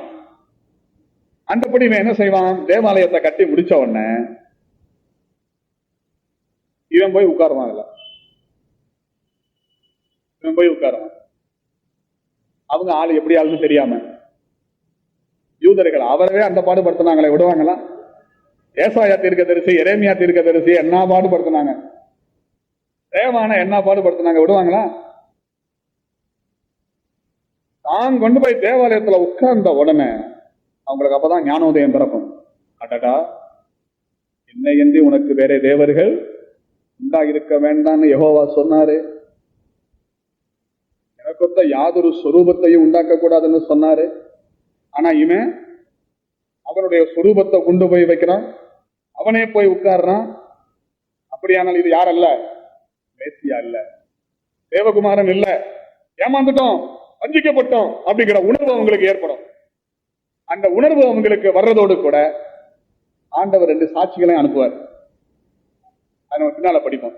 அவங்களுடைய போதனையும் அவங்களுடைய பிரசங்கமும் கேட்டு ஆக மொத்தம் இவங்க மத்தியில ஒரு பெரிய பரபரப்பை ஏற்படுத்த இந்த யூதர்கள் அப்படியே அந்தி கிறிஸ்துவுக்கு எகென்ஸ்டா என்ன செய்வாங்க, மாறுவாங்க. அப்படி மாறும்போது அப்ப தன்னுடைய ஆட்சிக்கு பாதிப்பு ஏற்படுதுங்கிற நிலைமை வரும்போது உபத்திரவத்தை கட்டவிழ்த்து விடுவான். அப்பதான் பூமியில பயங்கரமான யுத்தமும் ரத்தம் சிந்துதலும் கொலை கொள்ளை போன்ற பயங்கர சம்பவங்கள் நடக்கும். அதை காட்டுறதுதான் சோப்பு குதிரை. சமாதானமே இருக்காது. சரி, அடுத்ததை காட்டுது 3வது முத்திரை. பாத்தீங்க, அவர் 3ஆம் முத்திரையை உடைத்த போது 3ஆம் ஜீவனானது, நீ வந்து பார் என்று சொல்ல கேட்டேன். நான் பார்த்தபோது இதோ ஒரு கருப்பு குதிரையை கண்டேன். அதன் மேல் ஏறி இருந்தவன் ஒரு தராசை தன் கையிலே பிடித்திருந்தான். அப்பொழுது ஒரு பணத்துக்கு 1 படி கோதுமை என்றும் ஒரு பணத்துக்கு 3 படி வார்கோதுமை என்றும் எண்ணெயையும் திராட்சை ரசத்தையும் சேதப்படுத்தாதே என்றும் 4 ஜீவன்களின் மத்தியிலிருந்து உண்டான சத்தத்தை கேட்டேன். இப்ப 3வது வர்றது என்ன குதிரைங்க? கருப்பு. கருப்பு எதை காட்டுது தெரியுமா? பைபிளின் அடிப்படையில பஞ்சம், பஞ்சத்தை காட்டுது. அதுக்கு பொருத்தமான வசனம் சொல்லட்டுமா? புலம்பலின் புஸ்தகம் 5ஆம் அதிகாரத்தை பாருங்க. புலம்பல் 5ஆம் அதிகாரம் 10வது வசனத்தை வாசிங்க. பஞ்சத்தின் கொடுமையினால் எங்கள் தோல் அடுப்பங்கரையை போல் கருத்து போயிற்று. பாருங்க, பஞ்சத்தினால் எங்களுடைய தோல் எப்படி ஆச்சாங்க? கருத்து போச்சு. எது மாதிரி? அடுப்பங்கரிய போல. அப்ப இப்ப சொல்லுங்க, கருப்பு நிறம் அந்த வசனத்தின்படி எதை காட்டுது? பஞ்சத்தை காட்டுது. அப்ப ஆட்டுக்குட்டியானவர் 3வது முத்திரையை உடைக்கும் போது வரக்கூடிய அந்த கருப்பு நிறம் உள்ள குதிரை எதை காமிக்குதுன்னா, அந்தி கிறிஸ்துவின் காலத்தில் ஏற்படக்கூடிய பஞ்சத்தை காட்டுகிறது. பஞ்சம் வரத்தான் செய்யும். எங்கெங்க எந்தெந்த நாட்டுல பயங்கரமா யுத்தம் நடக்குதோ அந்த யுத்தம் வந்தாச்சுனாலே அதுக்கடுத்து என்னதுதாங்க? பஞ்சம் தான், வறுமை தான், சாப்பாட்டு தட்டுப்பாடு தான், உணவு பற்றாக்குறை தான். அந்தி கிறிஸ்துவின் காலத்துல பயங்கர பஞ்சம் ஏற்படும். இதெல்லாம் ஆண்டவர் முன்னாடியே சொல்லிட்டாருங்க. மத்தேயு 24ஆம் அதிகாரத்துல உம்முடைய வருகைக்கு உலகத்தின் முடிவுக்கு அடையாளம் என்னன்னு கேட்ட போது யுத்தங்களையும் யுத்தங்களை பற்றிய செய்தியும் கேள்விப்படுவீர்கள். அதுதான் கொடிய பஞ்சம் உண்டாகும்னு சொன்னார்ல, அதுதான். அதனாலதான் பாருங்க, இந்த இடத்துல பஞ்சத்தை பற்றி சொல்லும் போது எண்ணெயையும் திராட்சரசத்தையும் என்ன செய்யாத பாருங்க. இந்த வேத பகுதியை பாருங்க. எண்ணெயையும் திராட்சரசத்தையும் சேதப்படுத்தாத, 1 பணத்துக்கு 1 படி கோதுமை, 1 பணத்துக்கு 3 படி வார்கோதுமை. சாப்பாடு நிறுத்து கொடுக்கப்படுகிறது. 1 பணத்துக்கு 1 படி வார்கோதுமை. 1 பணங்கிறது ஒரு ஆளுடைய 1 நாள் சம்பளம். அந்த 1 நாள் சம்பளம் ஒரு நாளைக்கு கூட காணாதுங்க. அவ்வளவு விலைவாசி ஏறி போயிடும். எண்ணெயும் திராட்சரசத்தையும் சேதப்படுத்தாதுன்னு சொல்றதுக்கு காரணம் என்னன்னா, யுத்தத்துல நிறைய பேர் செத்து மடிவாங்க. அந்த எண்ணெய்னு சொல்றது ஒளிவெண்ணெய். ஒளிவேனை எதுக்கு பயன்படும்? காயங்களை கட்டுறது.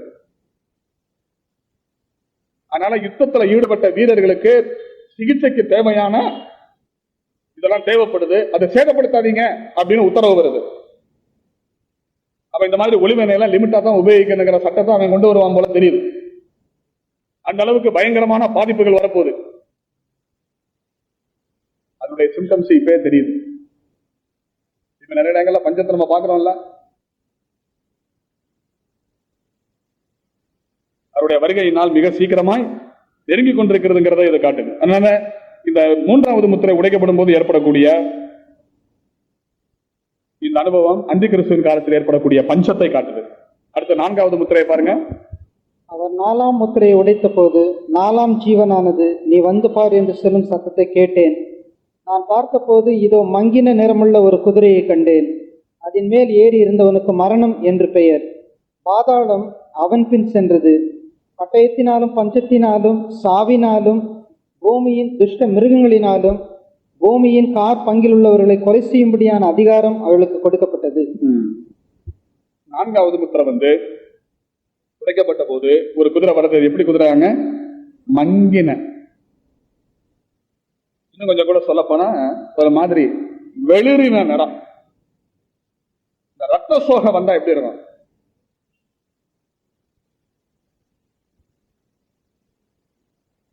செத்து போன ஒரு பிரேதம் எப்படி இருக்கும்? அதை நிதர்சனப்படுத்தக்கூடியது. இது எதை காண்பிக்குதுன்னா, அதுல உட்கார்ந்து இருக்கிறவனுக்கு பேர் என்னவா? மரணம். பாதாளம் அவனுக்கு பின்னாலேயே போயிட்டு இருக்கிறான். அப்படின்னா அர்த்தம் என்ன? ஏகப்பட்ட சாவு நடக்குங்கிறத காட்டுது. அப்படி சாகுற தொகையை பத்தி சொல்லும் போது என்ன சொல்லியிருக்கு? பூமியின், அதாவது பட்டயத்தினால் பஞ்சத்தினால் சாவினால் பூமியின் துஷ்ட மிருகங்களினால் செத்து போறவங்க எவ்வளவு இருப்பாங்களா? பூமியின் கார்பங்கு. கார்பங்குன்னா என்னது? கால் பங்கு. 4/1. அப்ப அந்தி கிறிஸ்துவனுடைய காலத்துல பூமியில இருக்கிற ஜனத்தொகையில 4/1 என்ன செய்யுங்க? சாகம்.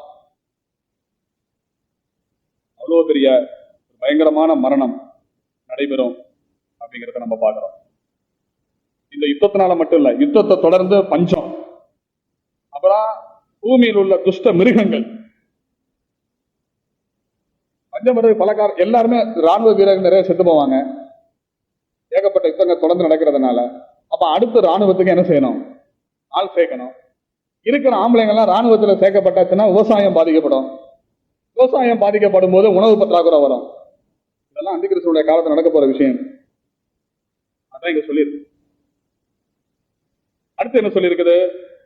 9, 10, 11 வசனங்கள்ல 5வது முத்திரை ஆட்டுக்குட்டியானவர் உடைக்கிறார். அப்ப என்ன நடக்குது பாருங்க. 5ஆம் முத்திரை உடைத்த போது தேவ வசனத்தின் நிமித்தமும் தாங்கள் கொடுத்த சாட்சி நிமித்தமும் கொல்லப்பட்டவருடைய ஆத்துமாக்களை பலிபீடத்தின் கீழே கண்டேன்.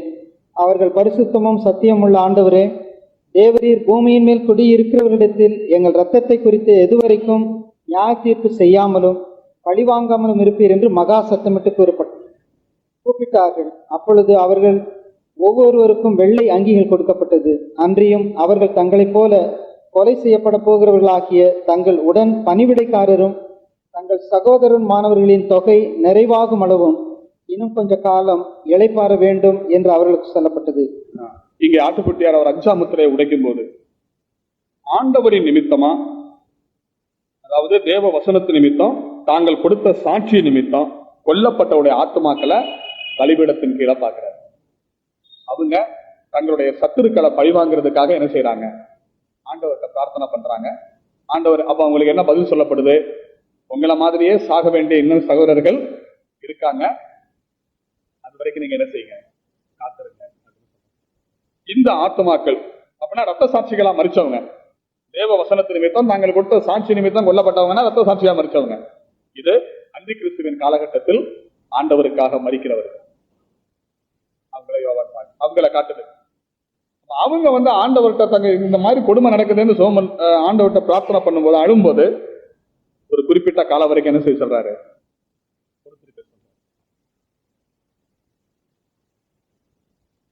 இது புதிய ஏற்பாட்டு விசுவாசிகள் அல்ல. ஏன்னா சபை இதுக்கு முன்னாடி என்ன செஞ்சிருது? போயிருது. இது உபத்திரவ காலத்தின் பரிசுத்தவான். அடுத்து 12வது வசனத்துல இருந்து 17வது வசனம் வரை ஆட்டுக்குட்டியானவர் 6வது முத்திரையை உடைக்கும் போது இயற்கையின் சீற்றம் ஏற்படுகிறது. இயற்கையின் சீற்றம் ஏற்படுகிறது. அது நம்ம அடிக்கடி வாசிக்கக்கூடியது. அப்போது முத்திரை உடைக்கிறாரு, பூமி அதிர்ச்சி ஏற்படுது, சூரியன் கருப்பு கம்பளியை போல கருக்கிறது, சந்திரன் ரத்தம் போல ஆகிறது, வானத்தின் நட்சத்திரங்கள் பூமியில விழுது, வானம் சுருட்டப்பட்ட புஸ்தகம் போல விலகி ஓடிடுது, மலைகள் தீவுகள் யாவும் தங்கள் இடங்களை விட்டு பெயர்ந்து போகுது.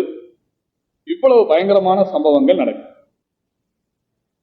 அதான் சொன்னேன், இயற்கையின் சீற்றம். ஒரு பக்கம் அந்தி கிறிஸ்துவனுடைய தாக்குதல், கவர்மெண்டினுடைய அட்டாக் ஒரு பக்கம், இன்னொரு பக்கம் இயற்கையினுடைய சீற்றம். எப்படி இருக்கும்? மனுஷன் கைவிட்டா தெய்வமாவது ஆதரவா இருக்கிறாருன்னு மனுஷனுக்கு கொஞ்சம் நம்பிக்கை இருக்கும். தெய்வத்தாலும் மனுஷனாலும் கைவிடப்பட்டவனுடைய நிலைமை எப்படி இருக்கும் யோசிச்சு பாருங்க. அந்த உலகத்தினுடைய நிலைமை அப்படிதான்.